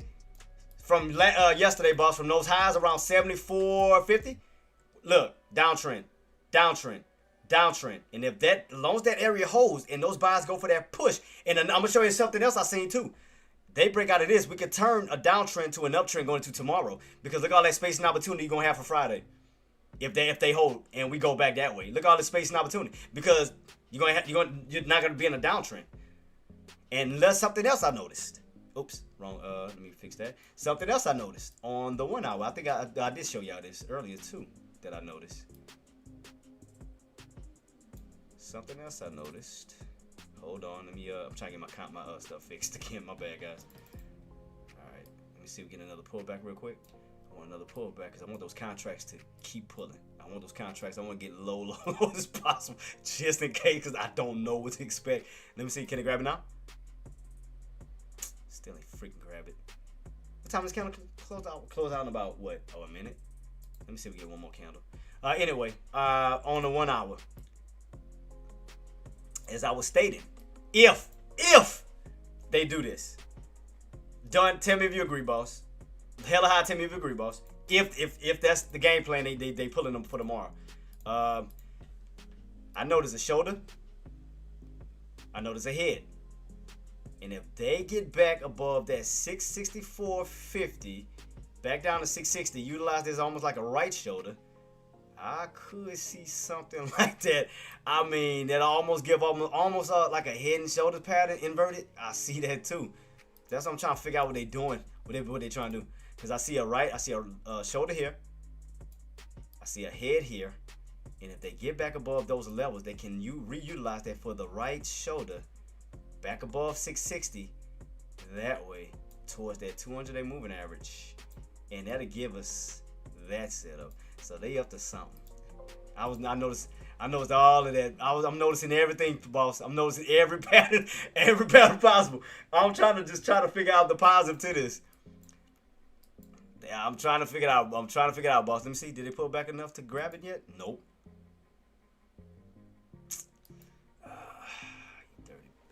Oh man, yeah, just on the 15-minute time frame for where you started on that purple line, they made a 3-leg down. Yeah, because like I said, that trend line is still holding up as resistance, but your main area is like right here. Like that demand zone is like right here. Even though we pulling back, that's why I want to see if buyers gonna create a big like bad trap if possible, if they do it. Because they got a good buying zone right here. That's what I'm just trying to see, even despite the pullback. And I already expected that was going to happen because of the trend line. I already knew that was going to occur. But what I'm expecting is, as we pull back down, if we're going to start to see some traps. And not just that, a higher low build. Because we already got these lows. And we're building slowly build up. Man, I'm trying to figure this out, guys. I'm trying. The pressure. The pressure. But I expect the pullback was going to occur. Because I told you guys, every time you hit that trend line, do expect the pullback. I already knew that was going to happen. I'm just trying to figure this out as we get closer and closer to power hour. Like, what is the game plan? What is the setup? Because I know it's going to be risky. I know it's going to be risky. I know this is about to be risky as hell. I know it's about to be risky. It's going to be some daredevil type shit with me. I already know it's about to be some daredevil stuff I'm about to be pulling right now. I'm scared. but like I said, it's a small risk though. Small risk. And they still ain't grabbing it. Even despite we pulling back, it's still not grabbing my orders. Because if y'all think I'm chasing, no. Y'all better come down to me. I ain't going up to y'all. Y'all be twisted. No, I don't chase. I just want to see, man. All right, here we go. Pulling back. All right. That contract should start to cheapen up. All right, pulling back some more. Pulling back. Pulling back. This is gonna be crazy. I'm trying to go for a small position. Like, it's gonna be tiny. That's why I'm not chasing right now. So I just want to see if that's what they're doing. I'm just trying it out, guys. Don't follow what I'm doing. Don't do what I'm doing. Y'all hear me if I get in, if these damn sellers can pull down to it real quick. So, all right, here we go. Pulling back. Just like I was expecting. Pulling back. All right. Back down. Still can't get these damn sellers to grab them all, even though we pulling. All right. Let me see what candle number 3 gonna come in at. I know we got 2 minutes. I know we still pulling. Still pulling. Right at 56.80. 56.80. Don't, like I said, guys, don't do what I'm doing. Don't do it. I'm just testing it. Testing the waters. Don't you dare do it. Don't you follow me. I'm trying to see, can I get it? I'm trying to see, can I get these sellers to move down real quick? I'm trying to get them to move down. All right, let me see. Nope.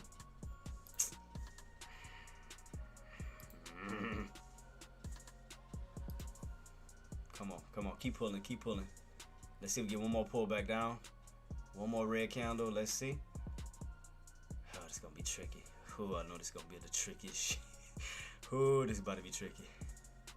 I know it is. And they still ain't grabbing? What the? You gotta be kidding me. Boy, these sellers are acting stuck up right now. They not pulling. They stuck like at one price point. I'm trying to get them to pull down to where I'm at. Because I'm not chasing. Ain't happening. I want to get as low as possible. Low as possible. I want to get low. Come on, man. I'm still watching this candle close. All right, we underneath 680. I'm 5680. I'm sorry, 5680. So let's see if we're gonna get another pull. Get one more pull. What we got left on this candle? Oh shit, about to close in about how many? In about 10 seconds. So we underneath that bad boy. So we may pull back a little bit lower. Let's see. We're right here. We may get one more pull. A little gap down right now. All right, gap down. All right. So let's see. Is it gonna try to further fade this real quick? Further fade it. Get that done with that last red candle down. Don't jump yet. Not yet. Whew, it's gonna be tricky. Jesus. I want to see one more. Can I get one more? One more. I ain't trying to be greedy. I'm just saying I just need one more red candle down. One more at least. Underneath that 5680. Alright, here we go. One more. 5680 on down. One more red candle. Give me one more. Should be candle number 3 on down. You better not. Don't you start. Don't do it. No. Hope it's a trap. Trap him and go back down, please. Trap him, go back down.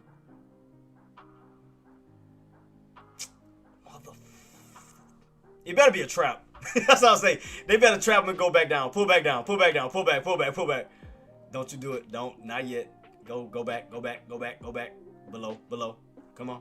Come back down. Below, you dirty.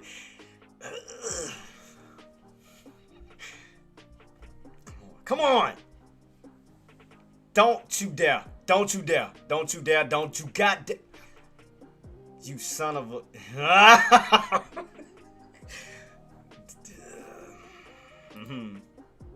Alright, here we go. Alright. Patience. Alright. Patience, Jay. Patience. Alright, let it be a trap. Let him pull one more time. Pull. Alright, thank you. There we go. Alright. That's about to say. Alright, cool. Now pull. Flip it.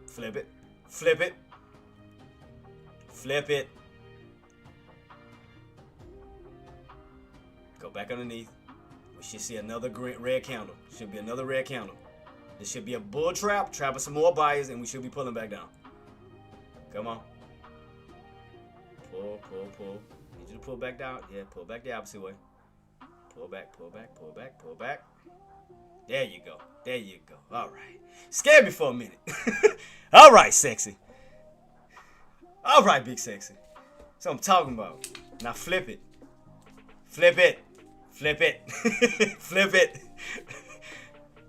Come on. I know what you want to do. I know you want to flip it. I know you want to go down. Come on. Don't do this. Don't do this to me. Don't do this. Don't you dare. Please don't. Don't start bouncing. Don't you.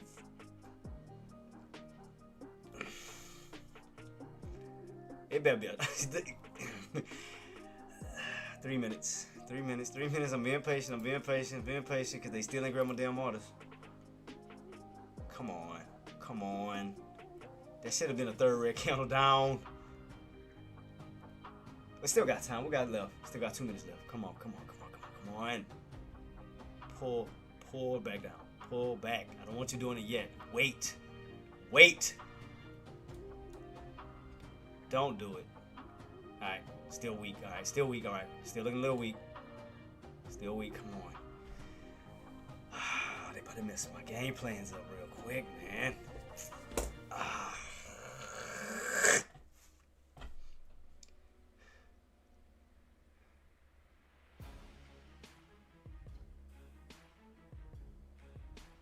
No, don't. No.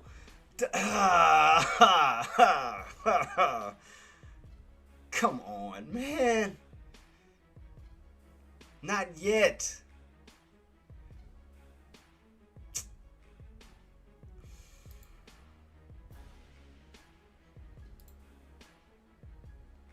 Man, they messing up my game plan, guys. They messing up my game plan. They pushing again.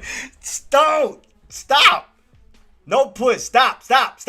Don't do it. Don't do it. Not yet. No. Not yet. Come on, man.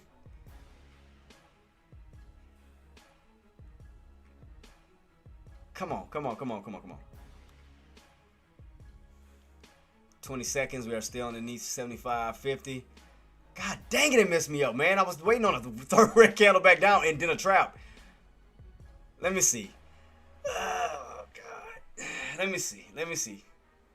God dang it, I was waiting on candle number 3.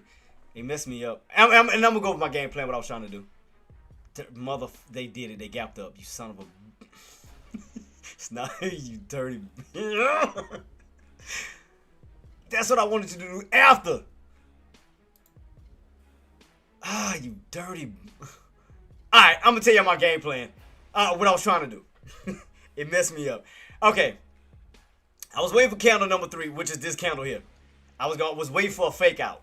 So after this candle came in, I was gonna wait for, before we push back up, I was waiting for the candle to start to turn red, right? I was waiting for the pull back down towards the 56, create like a big lower shadow. Then for the candle to go back up, and then do what it's doing now, you mother. I was waiting on it. I'm done. Don't be laughing, boss. Supposed to be on my side. Don't be laughing, man. We on the same team, man. Don't do that. And look what it's doing. Right back up. God. And they just wouldn't take my orders. I still think it's a chance. You know what? I still think it's a chance. They haven't fully pushed yet. Not yet. They haven't fully pushed yet. Still a fighting chance. Not yet, because you're still underneath the trend line. Because I know they're trying to create a wedge. They bottling this bad boy up. They bottling it up. So let's see, guys. I mean, the IWM is already rocking and rolling without Spy. It's doing this thing. Spy, on the other hand, with his selfish self. I was waiting on candle number 3. Let me see if I can try to draw it out. On what I was trying to do. I'm gonna show you what I was trying to do. Almost kind of like what IWM did. Almost like what it did. I was trying to wait on that on Spy. But I was waiting for candle number 3. I was waiting for that trap right here. I was waiting for them to pull back and then buy back up and then flip the candle green and then go. Boy, that messed me up. It's all good though. Yeah, so after this candle closed, I was waiting on this one, right? I was waiting on that one to close. Come open. I was waiting for it to fall back, do like a fake out, and then buy your step back in, create a huge lower shadow, close, and then flip the candle back that way, and then proceed like something like that to that nature. Now y'all get what I was trying to do? Kind of like what it's doing now, but without the wick. Oh, man. Oh, man, this shit is feelings. Nah, I know, boss. God, look what it's...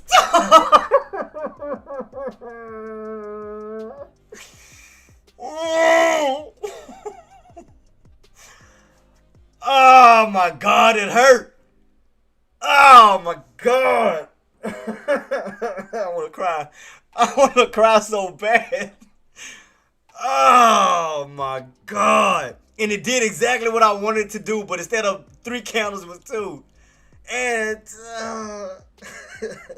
I want to cry so bad, guys. I do. And y'all don't laugh at me. Don't laugh at my pain. Please don't. Oh, it did on the 1 hour, though. Long lower shadow back. I should have watched I probably should just watch the 1 hour. And look what it's doing. Son of a...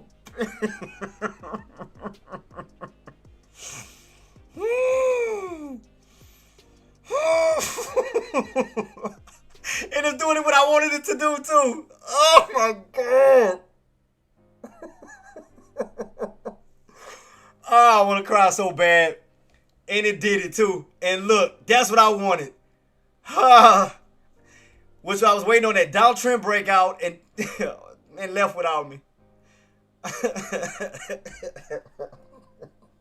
I want to cry so bad.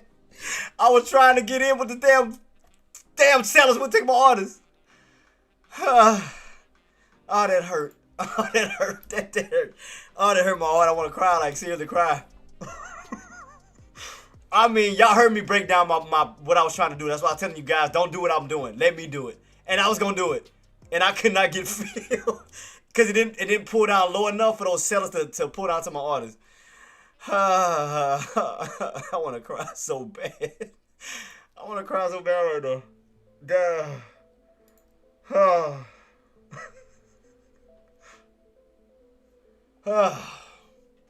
that hurt. Oh my God, that hurt. Oh man, F you, Spy. F you. That's what I'm gonna say. F you, man. F you.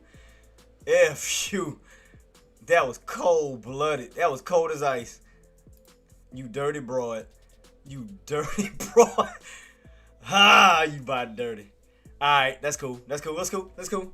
Shake it off. Alright, Jay, you got this. Shake it off. Shake it off. Shake it off. Shake it off. Shake it off. Shake it off. Shake it off. Messed up your first game plan. You still got this, though. You still got this. God damn, man, you dirty. Alright.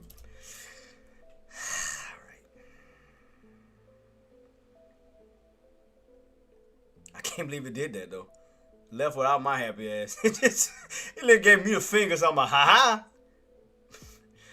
Look, I can't curse on the string. Boy, you lucky I can't curse on the string. It's a bad one. Motherfucker. Did it on purpose. I swear it did it on purpose. It knew what I was doing and shot off what it knew what I was doing. I broke it down to you guys what I was doing. You dirty bitch. Oh, that's cold-blooded. Oh, that shit hurt it. Let me see. Hold on. Let me see. Was IW? Let me see. Did IWM move too? I think I was looking at the wrong contract at the time. Well, IWM, I think I had mine set for the 19th. This one's set for now. Set for the 20th. Let me see if they moved too. Where we at right now? Oh no, that one way. Cause they both set up like for possible bull flags. They both set up for bull flag patterns. Now it messed me up. Now I'm trying to figure out like, damn, should I still stick with Spy? Or should I stick with IWM now? I think I'm gonna just stick with Spy. I stick with Spy. Bump it. I mean, I had a game plan already on that one set. Ain't no point in changing. Stick to my game plan. Stick to my game plan. Can't believe it did that shit though. Oh, hold on. I'm using the wrong girl. God, that shit hurt it. God, that shit hurt it. I can't believe it did that.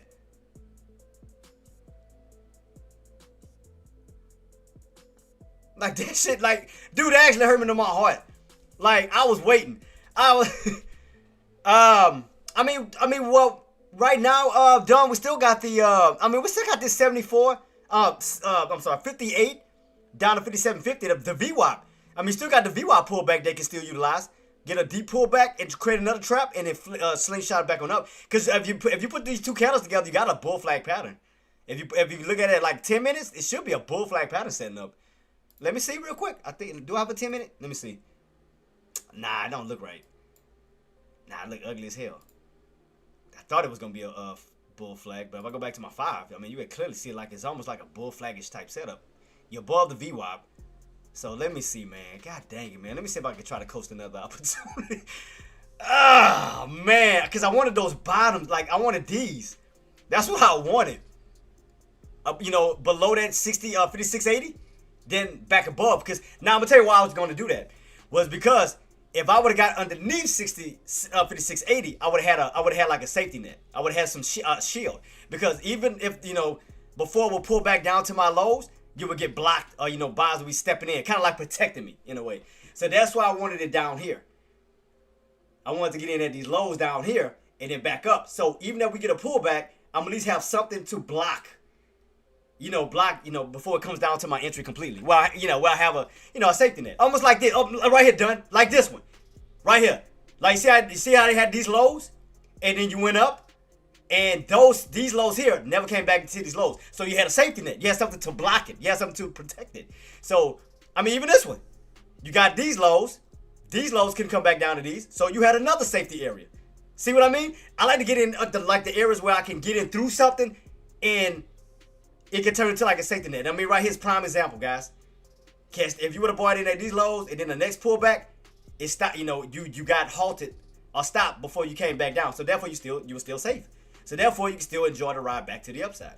That's what I was trying to do, man. Oh.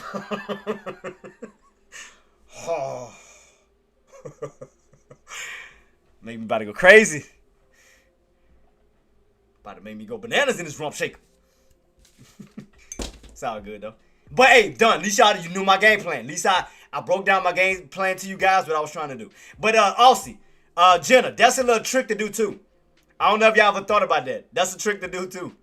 So, ladies, y'all still on? I mean, I'll break it down. I'll show y'all what I mean. It's a little trick. It's a trick behind that. It's a little trick to it. Well, you know what it is. Yeah, I mean, you get into those low areas where you're gonna have something to block, protect it. That's what I was trying to do right here. I was trying to go because I seen this one. I was trying to do this one. I was trying, man. I can't believe it messed me up. Oh my god. I can't believe that happened, done. I can't believe that, boss. Cold as ice, man. That's cold as ice. Damn, I had that set up too. Because I would have been sitting up, like, put it like this, guys. I'd have been right here. And even if it did pull back, as long as that area held, I was good. So now I got to revamp a new one. I got to revamp a new entry. Because the damn sellers didn't take my orders. They didn't, it didn't pull down low enough for the sellers to come down. Because remember I told you I wasn't chasing. I wanted to get in low areas to be protected. Because again, I don't know what's going to take place going into tomorrow. I don't know. Could we fall back down? Yeah. But as of now, this bad boy's holding an uptrend. And that's why I was trying to get the low areas as possible. Just in case buyers was going to step in. Especially before a power hour. So, let's see. Can I try it again? I'm going to try it again. To see if these selfish sellers going to pull back down to it. Because now they're making me risking. I'm risking. Let me see. Here we go, pulling back. So now, you're going to have a safety. Like, if I would have got in right here, you're going to possibly have a safety net right here. Where it's not going to come all the way back down. So, like, we'll see. We'll see. But done, you get where I'm coming from, though, boss, right? You get where I'm coming from. Like, get these low areas where that secondary low is going to be higher, where your initial entry is still safe. So, I mean, you get what I was doing. You get what I was doing. That's what I was trying to catch this one. Selfish son of a... Oh, my God. I can't believe it did that, man. Messed up all my game. I had everything counted perfectly, too. I counted my candles up. I counted my candles down. I waited for my red candles. I waited for the transition. I had everything mapped out perfectly. Everything mapped out perfectly. Man. What the heck, man? That is crazy. I had it mapped to a T. So let's see if this is going to be a big bad. Let's see if we can create a big bad trap. Even if we pull back down, let's see if there's going to be a fake out crack down. So I got to redo this again. Prepare a channel on main name market in my 5-minute time frames. Let me see, boss. Okay. Background's process fell into the area bears tops and then the flow. Oh, okay. I see what you're doing. So, I mean, like I said, you got the same mindset. We got the same mindset because we see the bigger picture. So, no, I get what you're saying. Because you're not just looking at it from an intraday perspective. You're looking outside of that. You're looking out, whether it's a weekly. Because people, like, I try to break things down to other traders.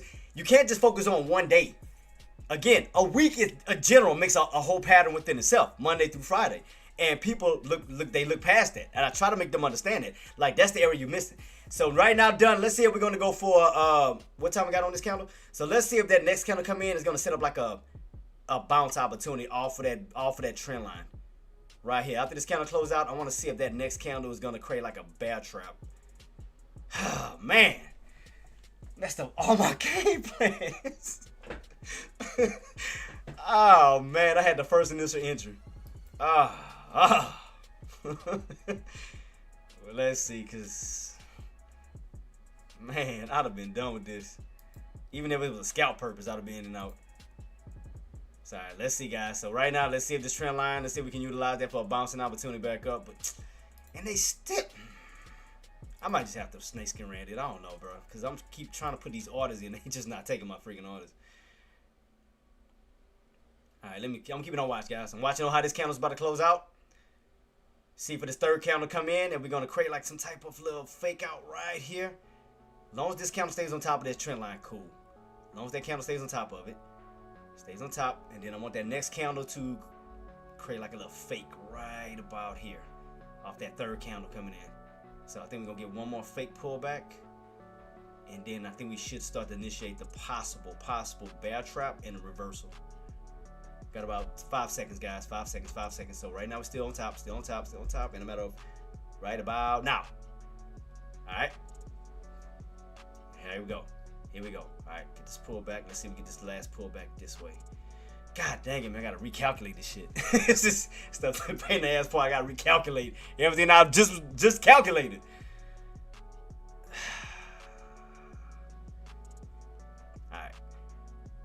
Let me see if we're going to set up a bear trap. Let me see if we can do a fake out crackdown. I want to see one more. I want to see a fake crack down to the VWAP. Let me see, can we get a fake pullback? All right, there we go. There we go. Okay. There we go. There we go. There we go. Man, I might just have to just put in orders bit by bit. I mean, that's what I'm going to have to do if I don't catch my orders on this one. I'm going to have to. Cause I can't keep doing it.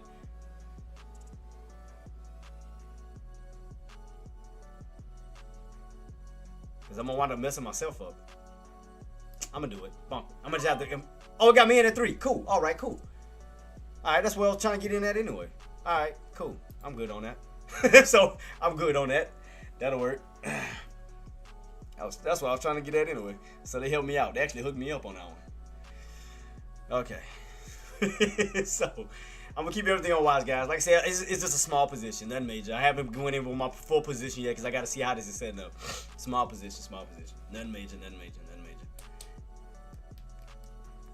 Because I'm just seeing how we setting up. So that's why I said I want to buy low, so my risk level is low as hell. Because I don't know what's gonna happen tomorrow.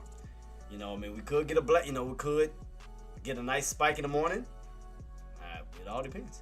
All I know, we're in somewhere of an oversold area on SPY. SPY is due for a possible push. I'm just saying, in due time, back up. Oh, I got a trick for you too. Done. Look at your 15-minute time frame. I'm gonna show you something else too.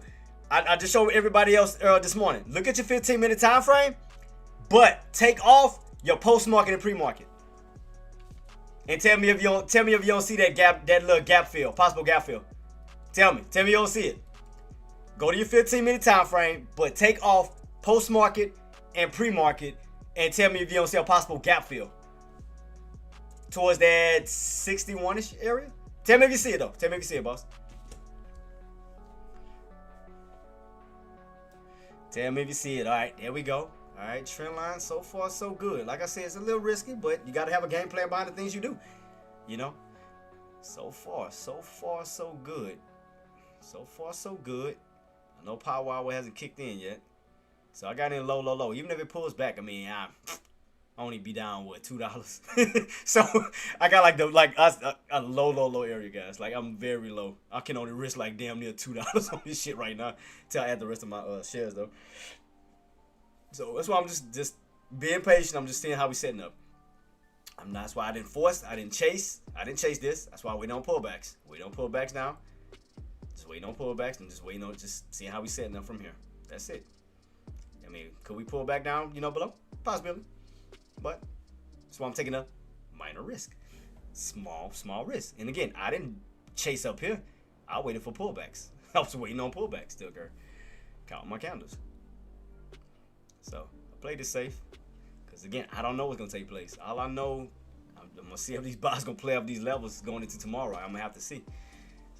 That's why I went in with one position, just in case.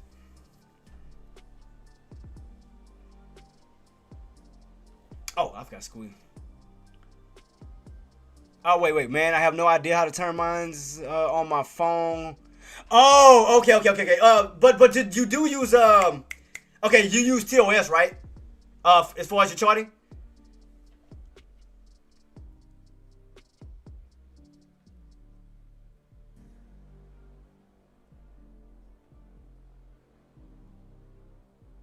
Still watching, guys. Still watching. Still watching. Still watching. Because like I said, that's why I'm just getting all these lows. I'm not chasing nothing to the top.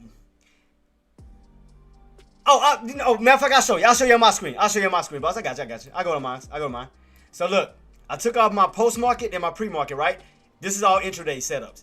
So if you notice, you got a gap down from 61 and you got that pullback down towards like the 655s. So in other words, you do have a little clean spot to fill that gap back up, which we haven't done it yet. So that's why I'm watching as we holding these levels here. So I'm watching this little possible gap fill opportunity that could occur if buyers do step back in. And again, if we do pull back some more, I mean, I'm going to add in more in my position. But again, guys, I'm just being very careful. Yeah. So like I said, all I did was turn off my pre-market and post-market. Now, if I turn it back on, you can't see it. So if I go to back to my, not appearance, if I go back to equities and then put my post-market and pre-market, you can't see it, right? See that? It goes back to normal. It goes back to normal. Now, if I turn it off and I turn off my equities, take off post-market and pre-market and just keep intraday, you'll see a possible gap fill. Watch. Look right here. See? See the little gap fill? So I noticed that too.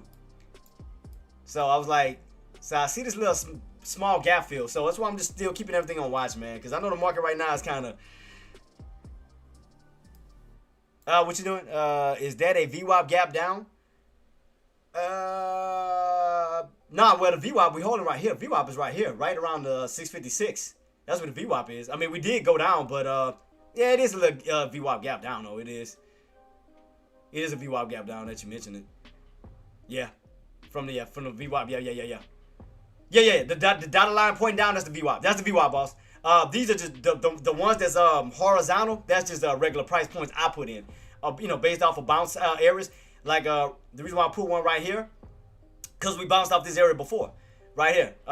It was 661.19, 61.19, but then we gapped underneath it down towards the 655s. So I was anticipating to see, can we fill the gap back up? So that's what I was anticipating to see if buyers are going to step in and fill the gap back up to that, back up to that level. We can start to see some type of, like recovery. That's what I was trying to see, but it's like the volatility right now, just like, oh my God. It's like these buyers, man, they just not doing it for me right now. That's why I went in with a small position just in case, things don't pan out. If things don't work out. So I'm just watching this again, 656.80. Watching this level again to see. Yeah, they like to fill, exactly. They like to fill it. Yeah, exactly. They like to fill the gaps. Exactly. See, that's what I was anticipating to see if we was gonna fill it towards the upside this time. Because we had a gap down on SPY for a possible gap up. See, we did that this morning with VIX. See, VIX had a gap fill. What was that at? Because I told everybody to look out for that. That was what was that gap fill at? It was way back here because I alerted. Oh, right here. See, right here we had a gap fill down on VIX. That was all the way in. It was what, the 16th of this month from 2730 down toward the 2642s. We did that this morning. So that's why I was indicating to everybody, once we gap up, we could start to fall back down. And look what we pulled back down to perfectly. Around 2750, 2730, right back on down. So we filled the gap down on the VIX's side. So that occurred.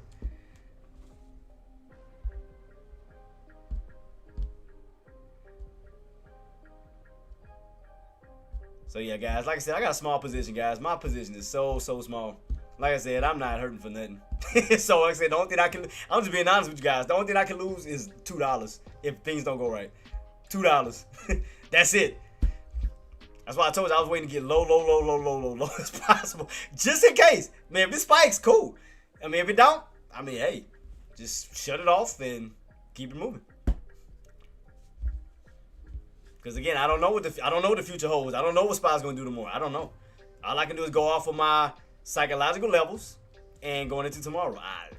Quiet witching tomorrow. I know that. Like I said, I just don't know. I know we got quiet witching. And I know in due time we're going to see that 650. I already know that. I know that's coming. I already know in due time we will be seeing 650. Won't be seeing that bad boy again. But as of now, I just want to see how far can we push up. Can we, fill the gap, fill up? That's what I was just trying to see. Can we do it? But right now, still just a little weak. Still a little weak. But I got in the entry I wanted, but just no buying volatility. I mean, even the market is looking like crap. I mean, look at this. Red. You only got one blue chip in the green, and that's AMD.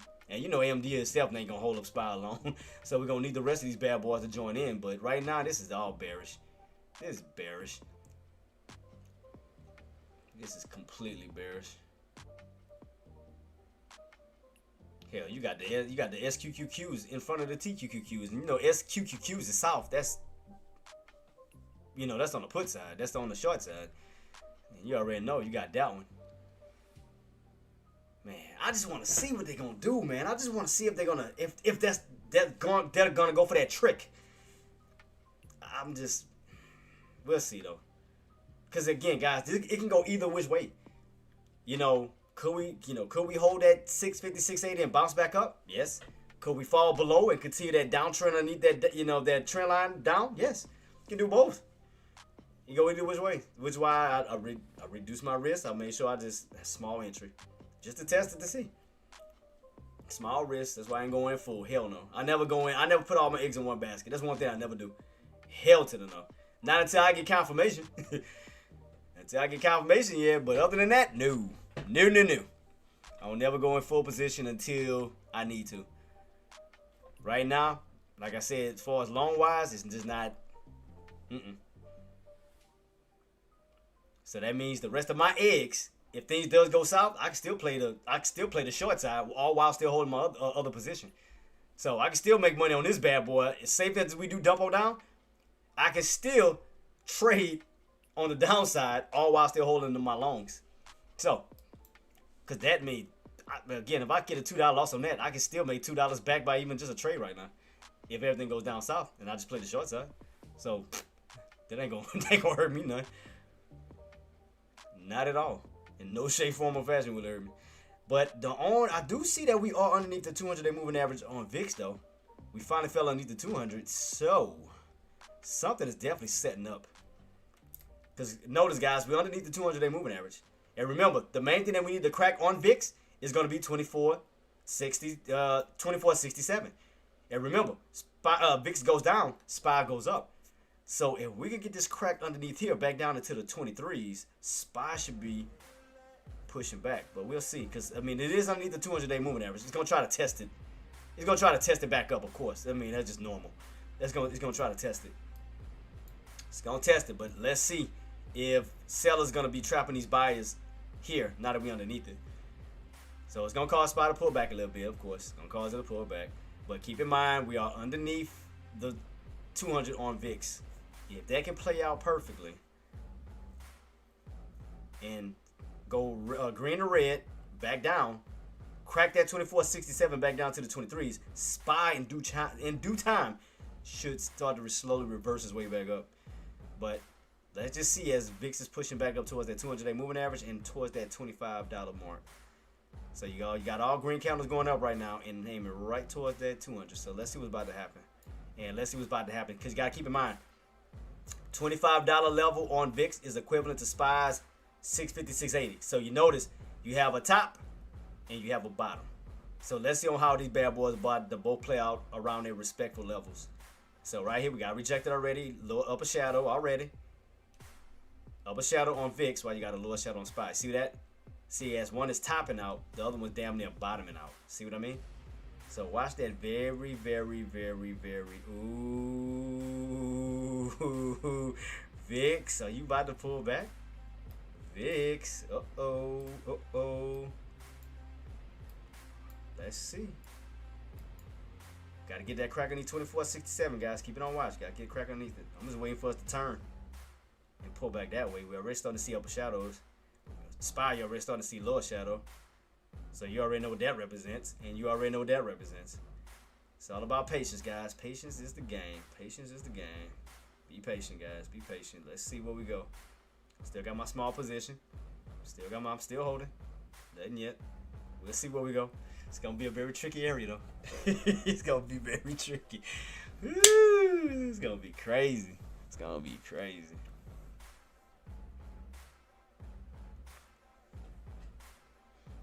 We're gonna see. It's gonna be very interesting. Will SPY, so question is, will VIX stay underneath 25 and will SPY stay above that 650, 680? That is the $1 million question. As one pull back, the other one should push up. Let's see, guys. All right, we'll see what we get. We'll see what we get, guys. Being patient, man. Being patient, seeing where we going. That's crazy. And then look at the 1 hour time frame on SPY. That bad boy's like, well, let me see. Let me see. Where's that? See that 9 MA? I mean, the RSI. It's just sitting right at the oversold. It's oversold with no but room to push its way back up to the overbought. I mean, look at all that room this bad boy has to push back up. You know, once it does catch fire, because all you are right now is in oversold, oversold, oversold. Anytime it's in blue, guys, oversold. When you're in red, that means overbought. Because look at it. You overbought, pull back. Look how it's reacting. Overbought, pull back. Overbought, pull back. Look at the reaction. So look where we're at right now. Oversold. So we are in the opposite position of that. So that's what I'm just trying to figure out. You know, what is the game plan going from here? I don't know. I can't. If I knew the answer, guys, trust me, I would tell y'all. I don't know. You know. I don't know. It's gonna be crazy to see though. It's gonna be crazy to see where we go from here. Matter of fact, what is VIX at? Is VIX over? Nah, VIX. I don't know. I don't think VIX is overbought because you didn't pull back already. I don't think VIX is overbought. I know SPY is oversold for sure. What is VIX at? How are we going VIX? Oh shit! Sorry. I mean shucks. So we did catch the oversold. That's why you got that pullback down this morning. So, this is crazy. Yep, because you can see right now VIX was in the red or on the RSI, got rejected because you got overbought, and then it came back down. Something is gearing up, man. Something gearing up, man. Something is gearing up. Something is definitely gearing up. It's gonna be interesting tomorrow. It's gonna be an interesting play. Interesting play, man. Interesting play. So I'm only going in with one position for right now because I don't know. If I knew the answer, trust me, I would go in fully and hell, I'd be a millionaire off of every trade I make. But all I can do is go off for psychological levels, patterns, and share that with you guys. So, what time it is? So I got about, Power Hour will soon be kicking in too. And I know I gotta soon go check up on my, see how my grandmother and them doing. So y'all got about, cause I tried calling and she ain't still. I'm gonna try to call her one more time. Cause I want to see how she's doing. Ain't never responded to none of my dang. Hope she's okay.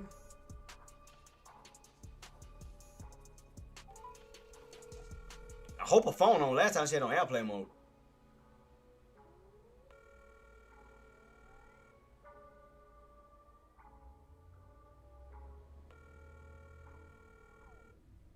Still ain't picking up. Your call has been forwarded to. Yeah, see, she still ain't pick up. Still ain't pick up. So, yeah. So I'm gonna have to see how she's doing, guys. So I'm gonna have to leave in about 17 minutes, man. About 17 minutes. So, while we are still sitting here waiting to see, where we go from here, let me give everybody their shout outs. Just, get that out the way ahead of time. So, because again, it's got 17 minutes with you guys. So I'll still be, hanging on. So, let me give a shout out to everybody. As usual, W-Team. Shout out to my mods. Thank y'all for everything, too, man. Thank y'all for everything, man. And like I said, I do apologize for being out, man, because again, my grandmother, man, I just had to make sure she was okay. And like I said, that was just weighing in on me. And, having to deal with that before and now, and going through this again, it just kind of... Man, Dunn, thank you so much, boss. Yeah, so thank y'all for being my support at this time, man. And I'm gonna keep you guys updated on her condition. I tried calling her because my mom said she made it to my aunt's house, but y'all even heard me. I tried calling and went straight to went to the voicemail.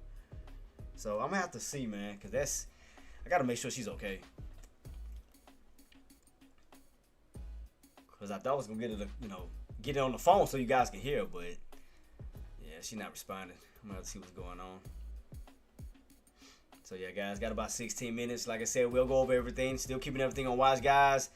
Done. Congratulations to your Traedz boss, Nadia, Jenna, Aussie, all of y'all, man. Thank y'all for joining me. Teller, all my goats, Lucky, Primo, all of y'all. Thank y'all for being with me. Thank y'all for again, being my support during this time. This serious time right now. So, but I definitely will keep you guys updated on everything. Definitely will keep you guys updated. Man, YouTube boss, you already know, boss. Peace. You already know, man. But thank you so much for coming through. Appreciate you. God bless you, man. Wish you and your family nothing but many blessings and success, D. Thanks so much, boss. Appreciate you. Still keeping everything on watch, guys. Still, right now, look like we're still fading. Look like we're still slowly fading. It just slowly fading. Man, look, YouTube boss, and I'm gonna keep y'all updated too, boss, on that. Like I said, I'm gonna see if I get any news today, and I can share with y'all tomorrow. But I will be here tomorrow. I will be here tomorrow for sure. So I'm still keeping everything on watch. So, because I just want to see what's gonna happen within these 15 minutes, real quick. Where we go from here. I mean, nothing yet. I mean, we're still just pulling back, so nothing. Because this is crazy though. It's like, man, this is like almost like a little buy zone where buyers, like this is their territory where we should start to see buyers stepping in, but it's like this volatility, like, oh my God. It's like the buying volume is ridiculous. Let me see if CNBC saying anything too as well. Let me see what they saying. CNBC. Stock falls again as U.S. oil prices hover over $95. Dow loses 300 points.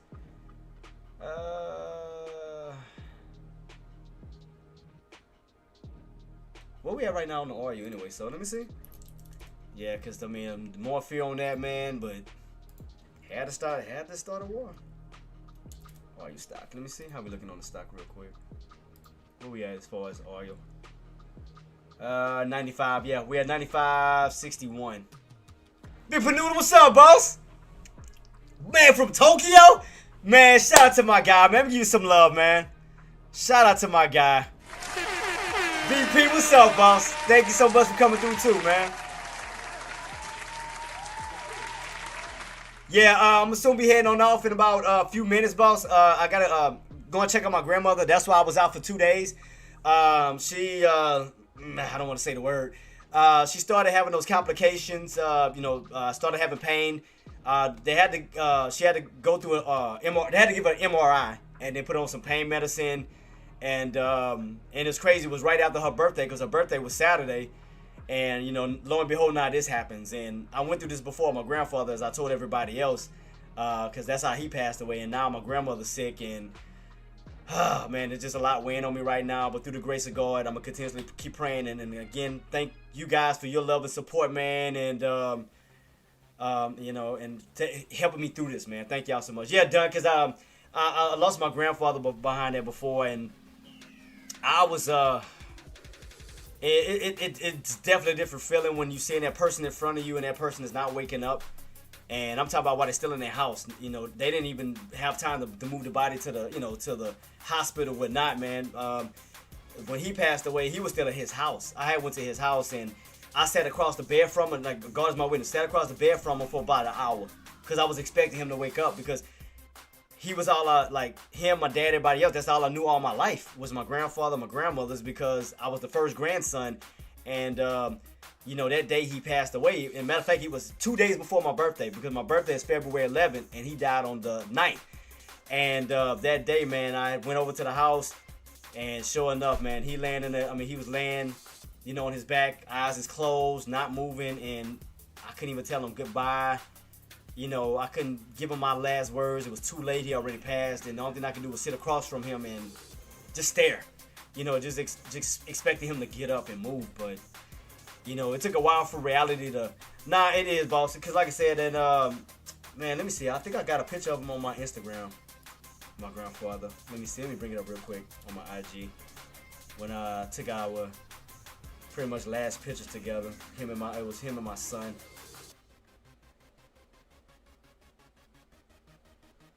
Where is my profile? There we go. Profile. Where's one of my grandfather at? Right about. No, I got one of them.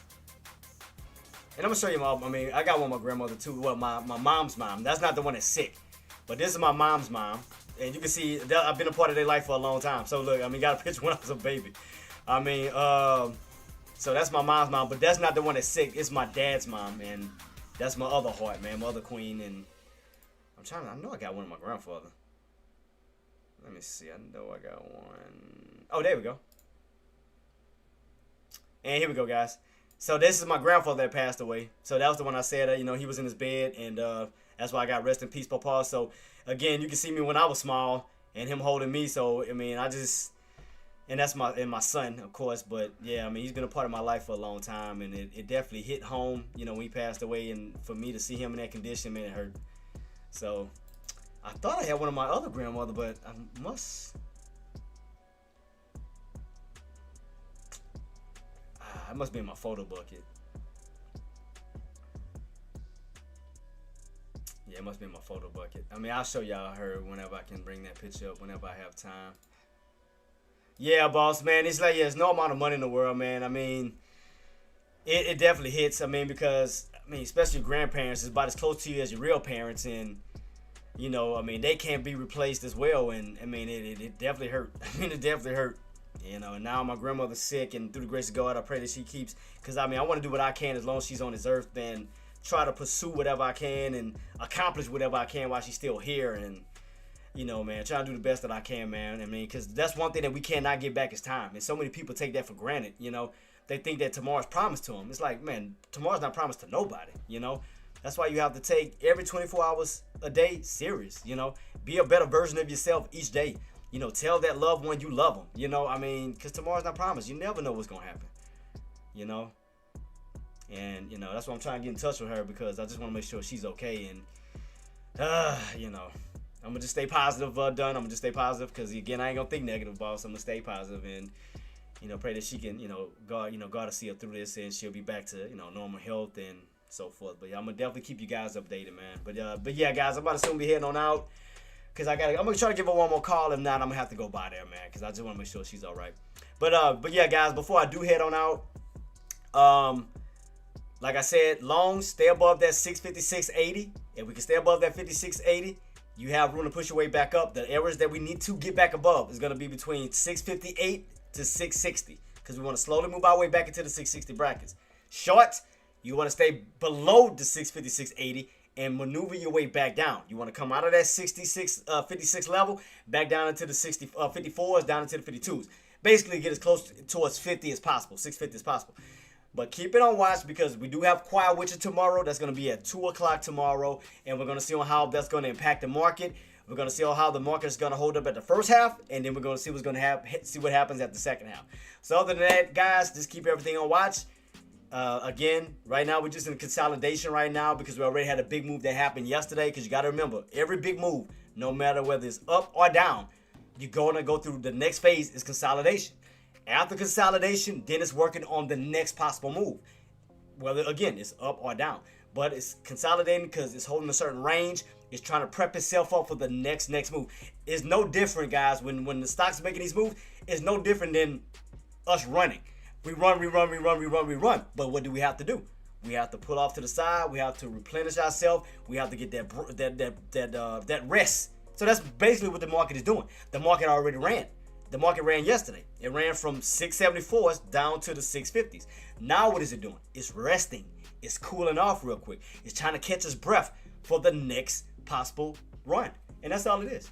So whenever you see this, I know a lot of people are like, oh man, the market choppy. You have to understand, why is it choppy? It's consolidating because you already had a previous move that already occurred, which was yesterday. Now, we're setting up for the next possible move going into tomorrow after consolidation. So, keep that in mind. So, that's all it is. All that the market is taking a breather. It's taking a breath before it goes on the next run. That's it. But other than that, guys, man, thank y'all so much for joining me. And if you are new to my channel, if I have gained your support, your love and support, man, please do your boy a favor. Hit that subscribe button on YouTube. If you already subbed to the channel, you already know what to do next. thumbs up, run up those likes, guys, because it goes a long way. Thank y'all, man, because we're trying to get the channel growing so we can help people all over the world, man. We got my guy BP all the way, hit me up from Japan. I ain't never had that. That's my first time for me. All the way from Japan, man. Shout out to you, boss. I hope you have a safe and blessed travel, man. But thank you so much, man. That meant a lot. That was crazy. And guys, thank y'all so much for supporting me, even through it, this tough time right now, and so forth. Let me take off this too. My bad, guys. And if you're on Twitch and Kick, you can subscribe or follow to avoid the ads. But other than that, man, guys, thank y'all from the bottom of my heart. This is a tough time for me, with my grandmother's conditions, man. And I thank you guys because I caught myself slipping a few times, man, where I was kind of, I ain't gonna say depressed, but I was kind of in a sad state, man, because going through this before. But I thank you guys for putting a smile on my face. I thank you guys for being my light when sometimes in my life it does get dark. And I thank y'all for that, man. And I wish all of you guys on all platforms nothing but many blessings and much success done. Thank you so much for coming through too, boss. Thank you for having patience for me. I know I was out for 2 days, but thank you for coming through as well, man. Giving us your insights on the market and so forth. And matter of fact, while I do have you, let me let me see. Do I have you set up on this real quick? Hold on. Let me hook up Dunn. Do I have him set up? Matthew, thank you so much. Oh, man, it's done. Matthew Done. Thank you so much, boss. Subscribes to YouTube. Appreciate you, boss. And while I have you, since you on that, let me do you a favor. Let me do you a solid real quick. Hold on. I got you. I got you. Hold up.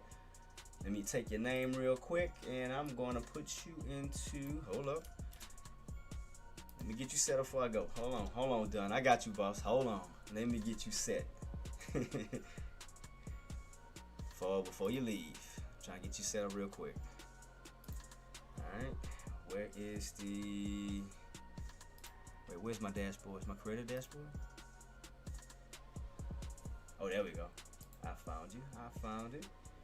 Alright, settings. Wait, where's it at? Well,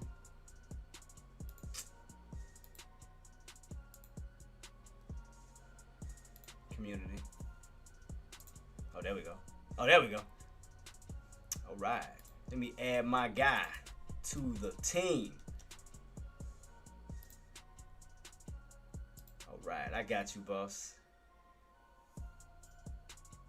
All right, got you saved.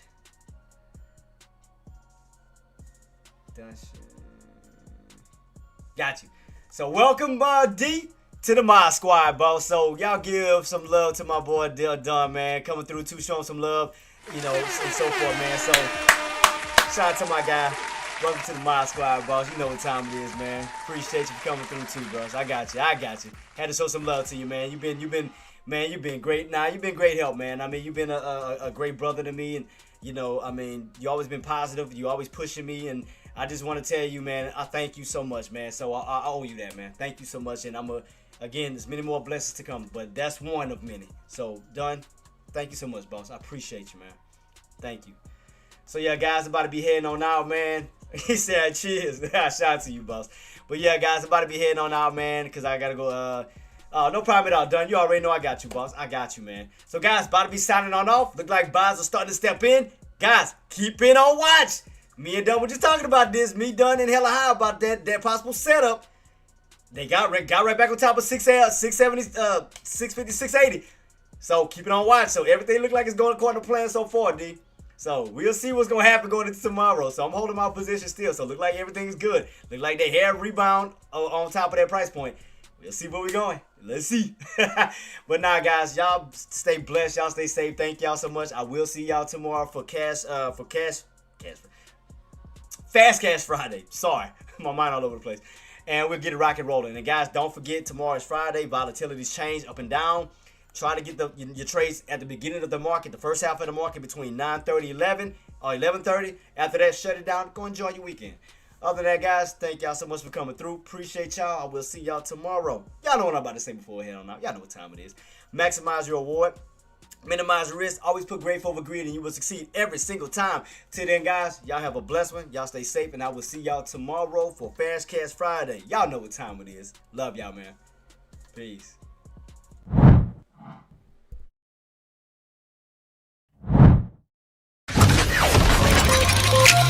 Subscribe for more content.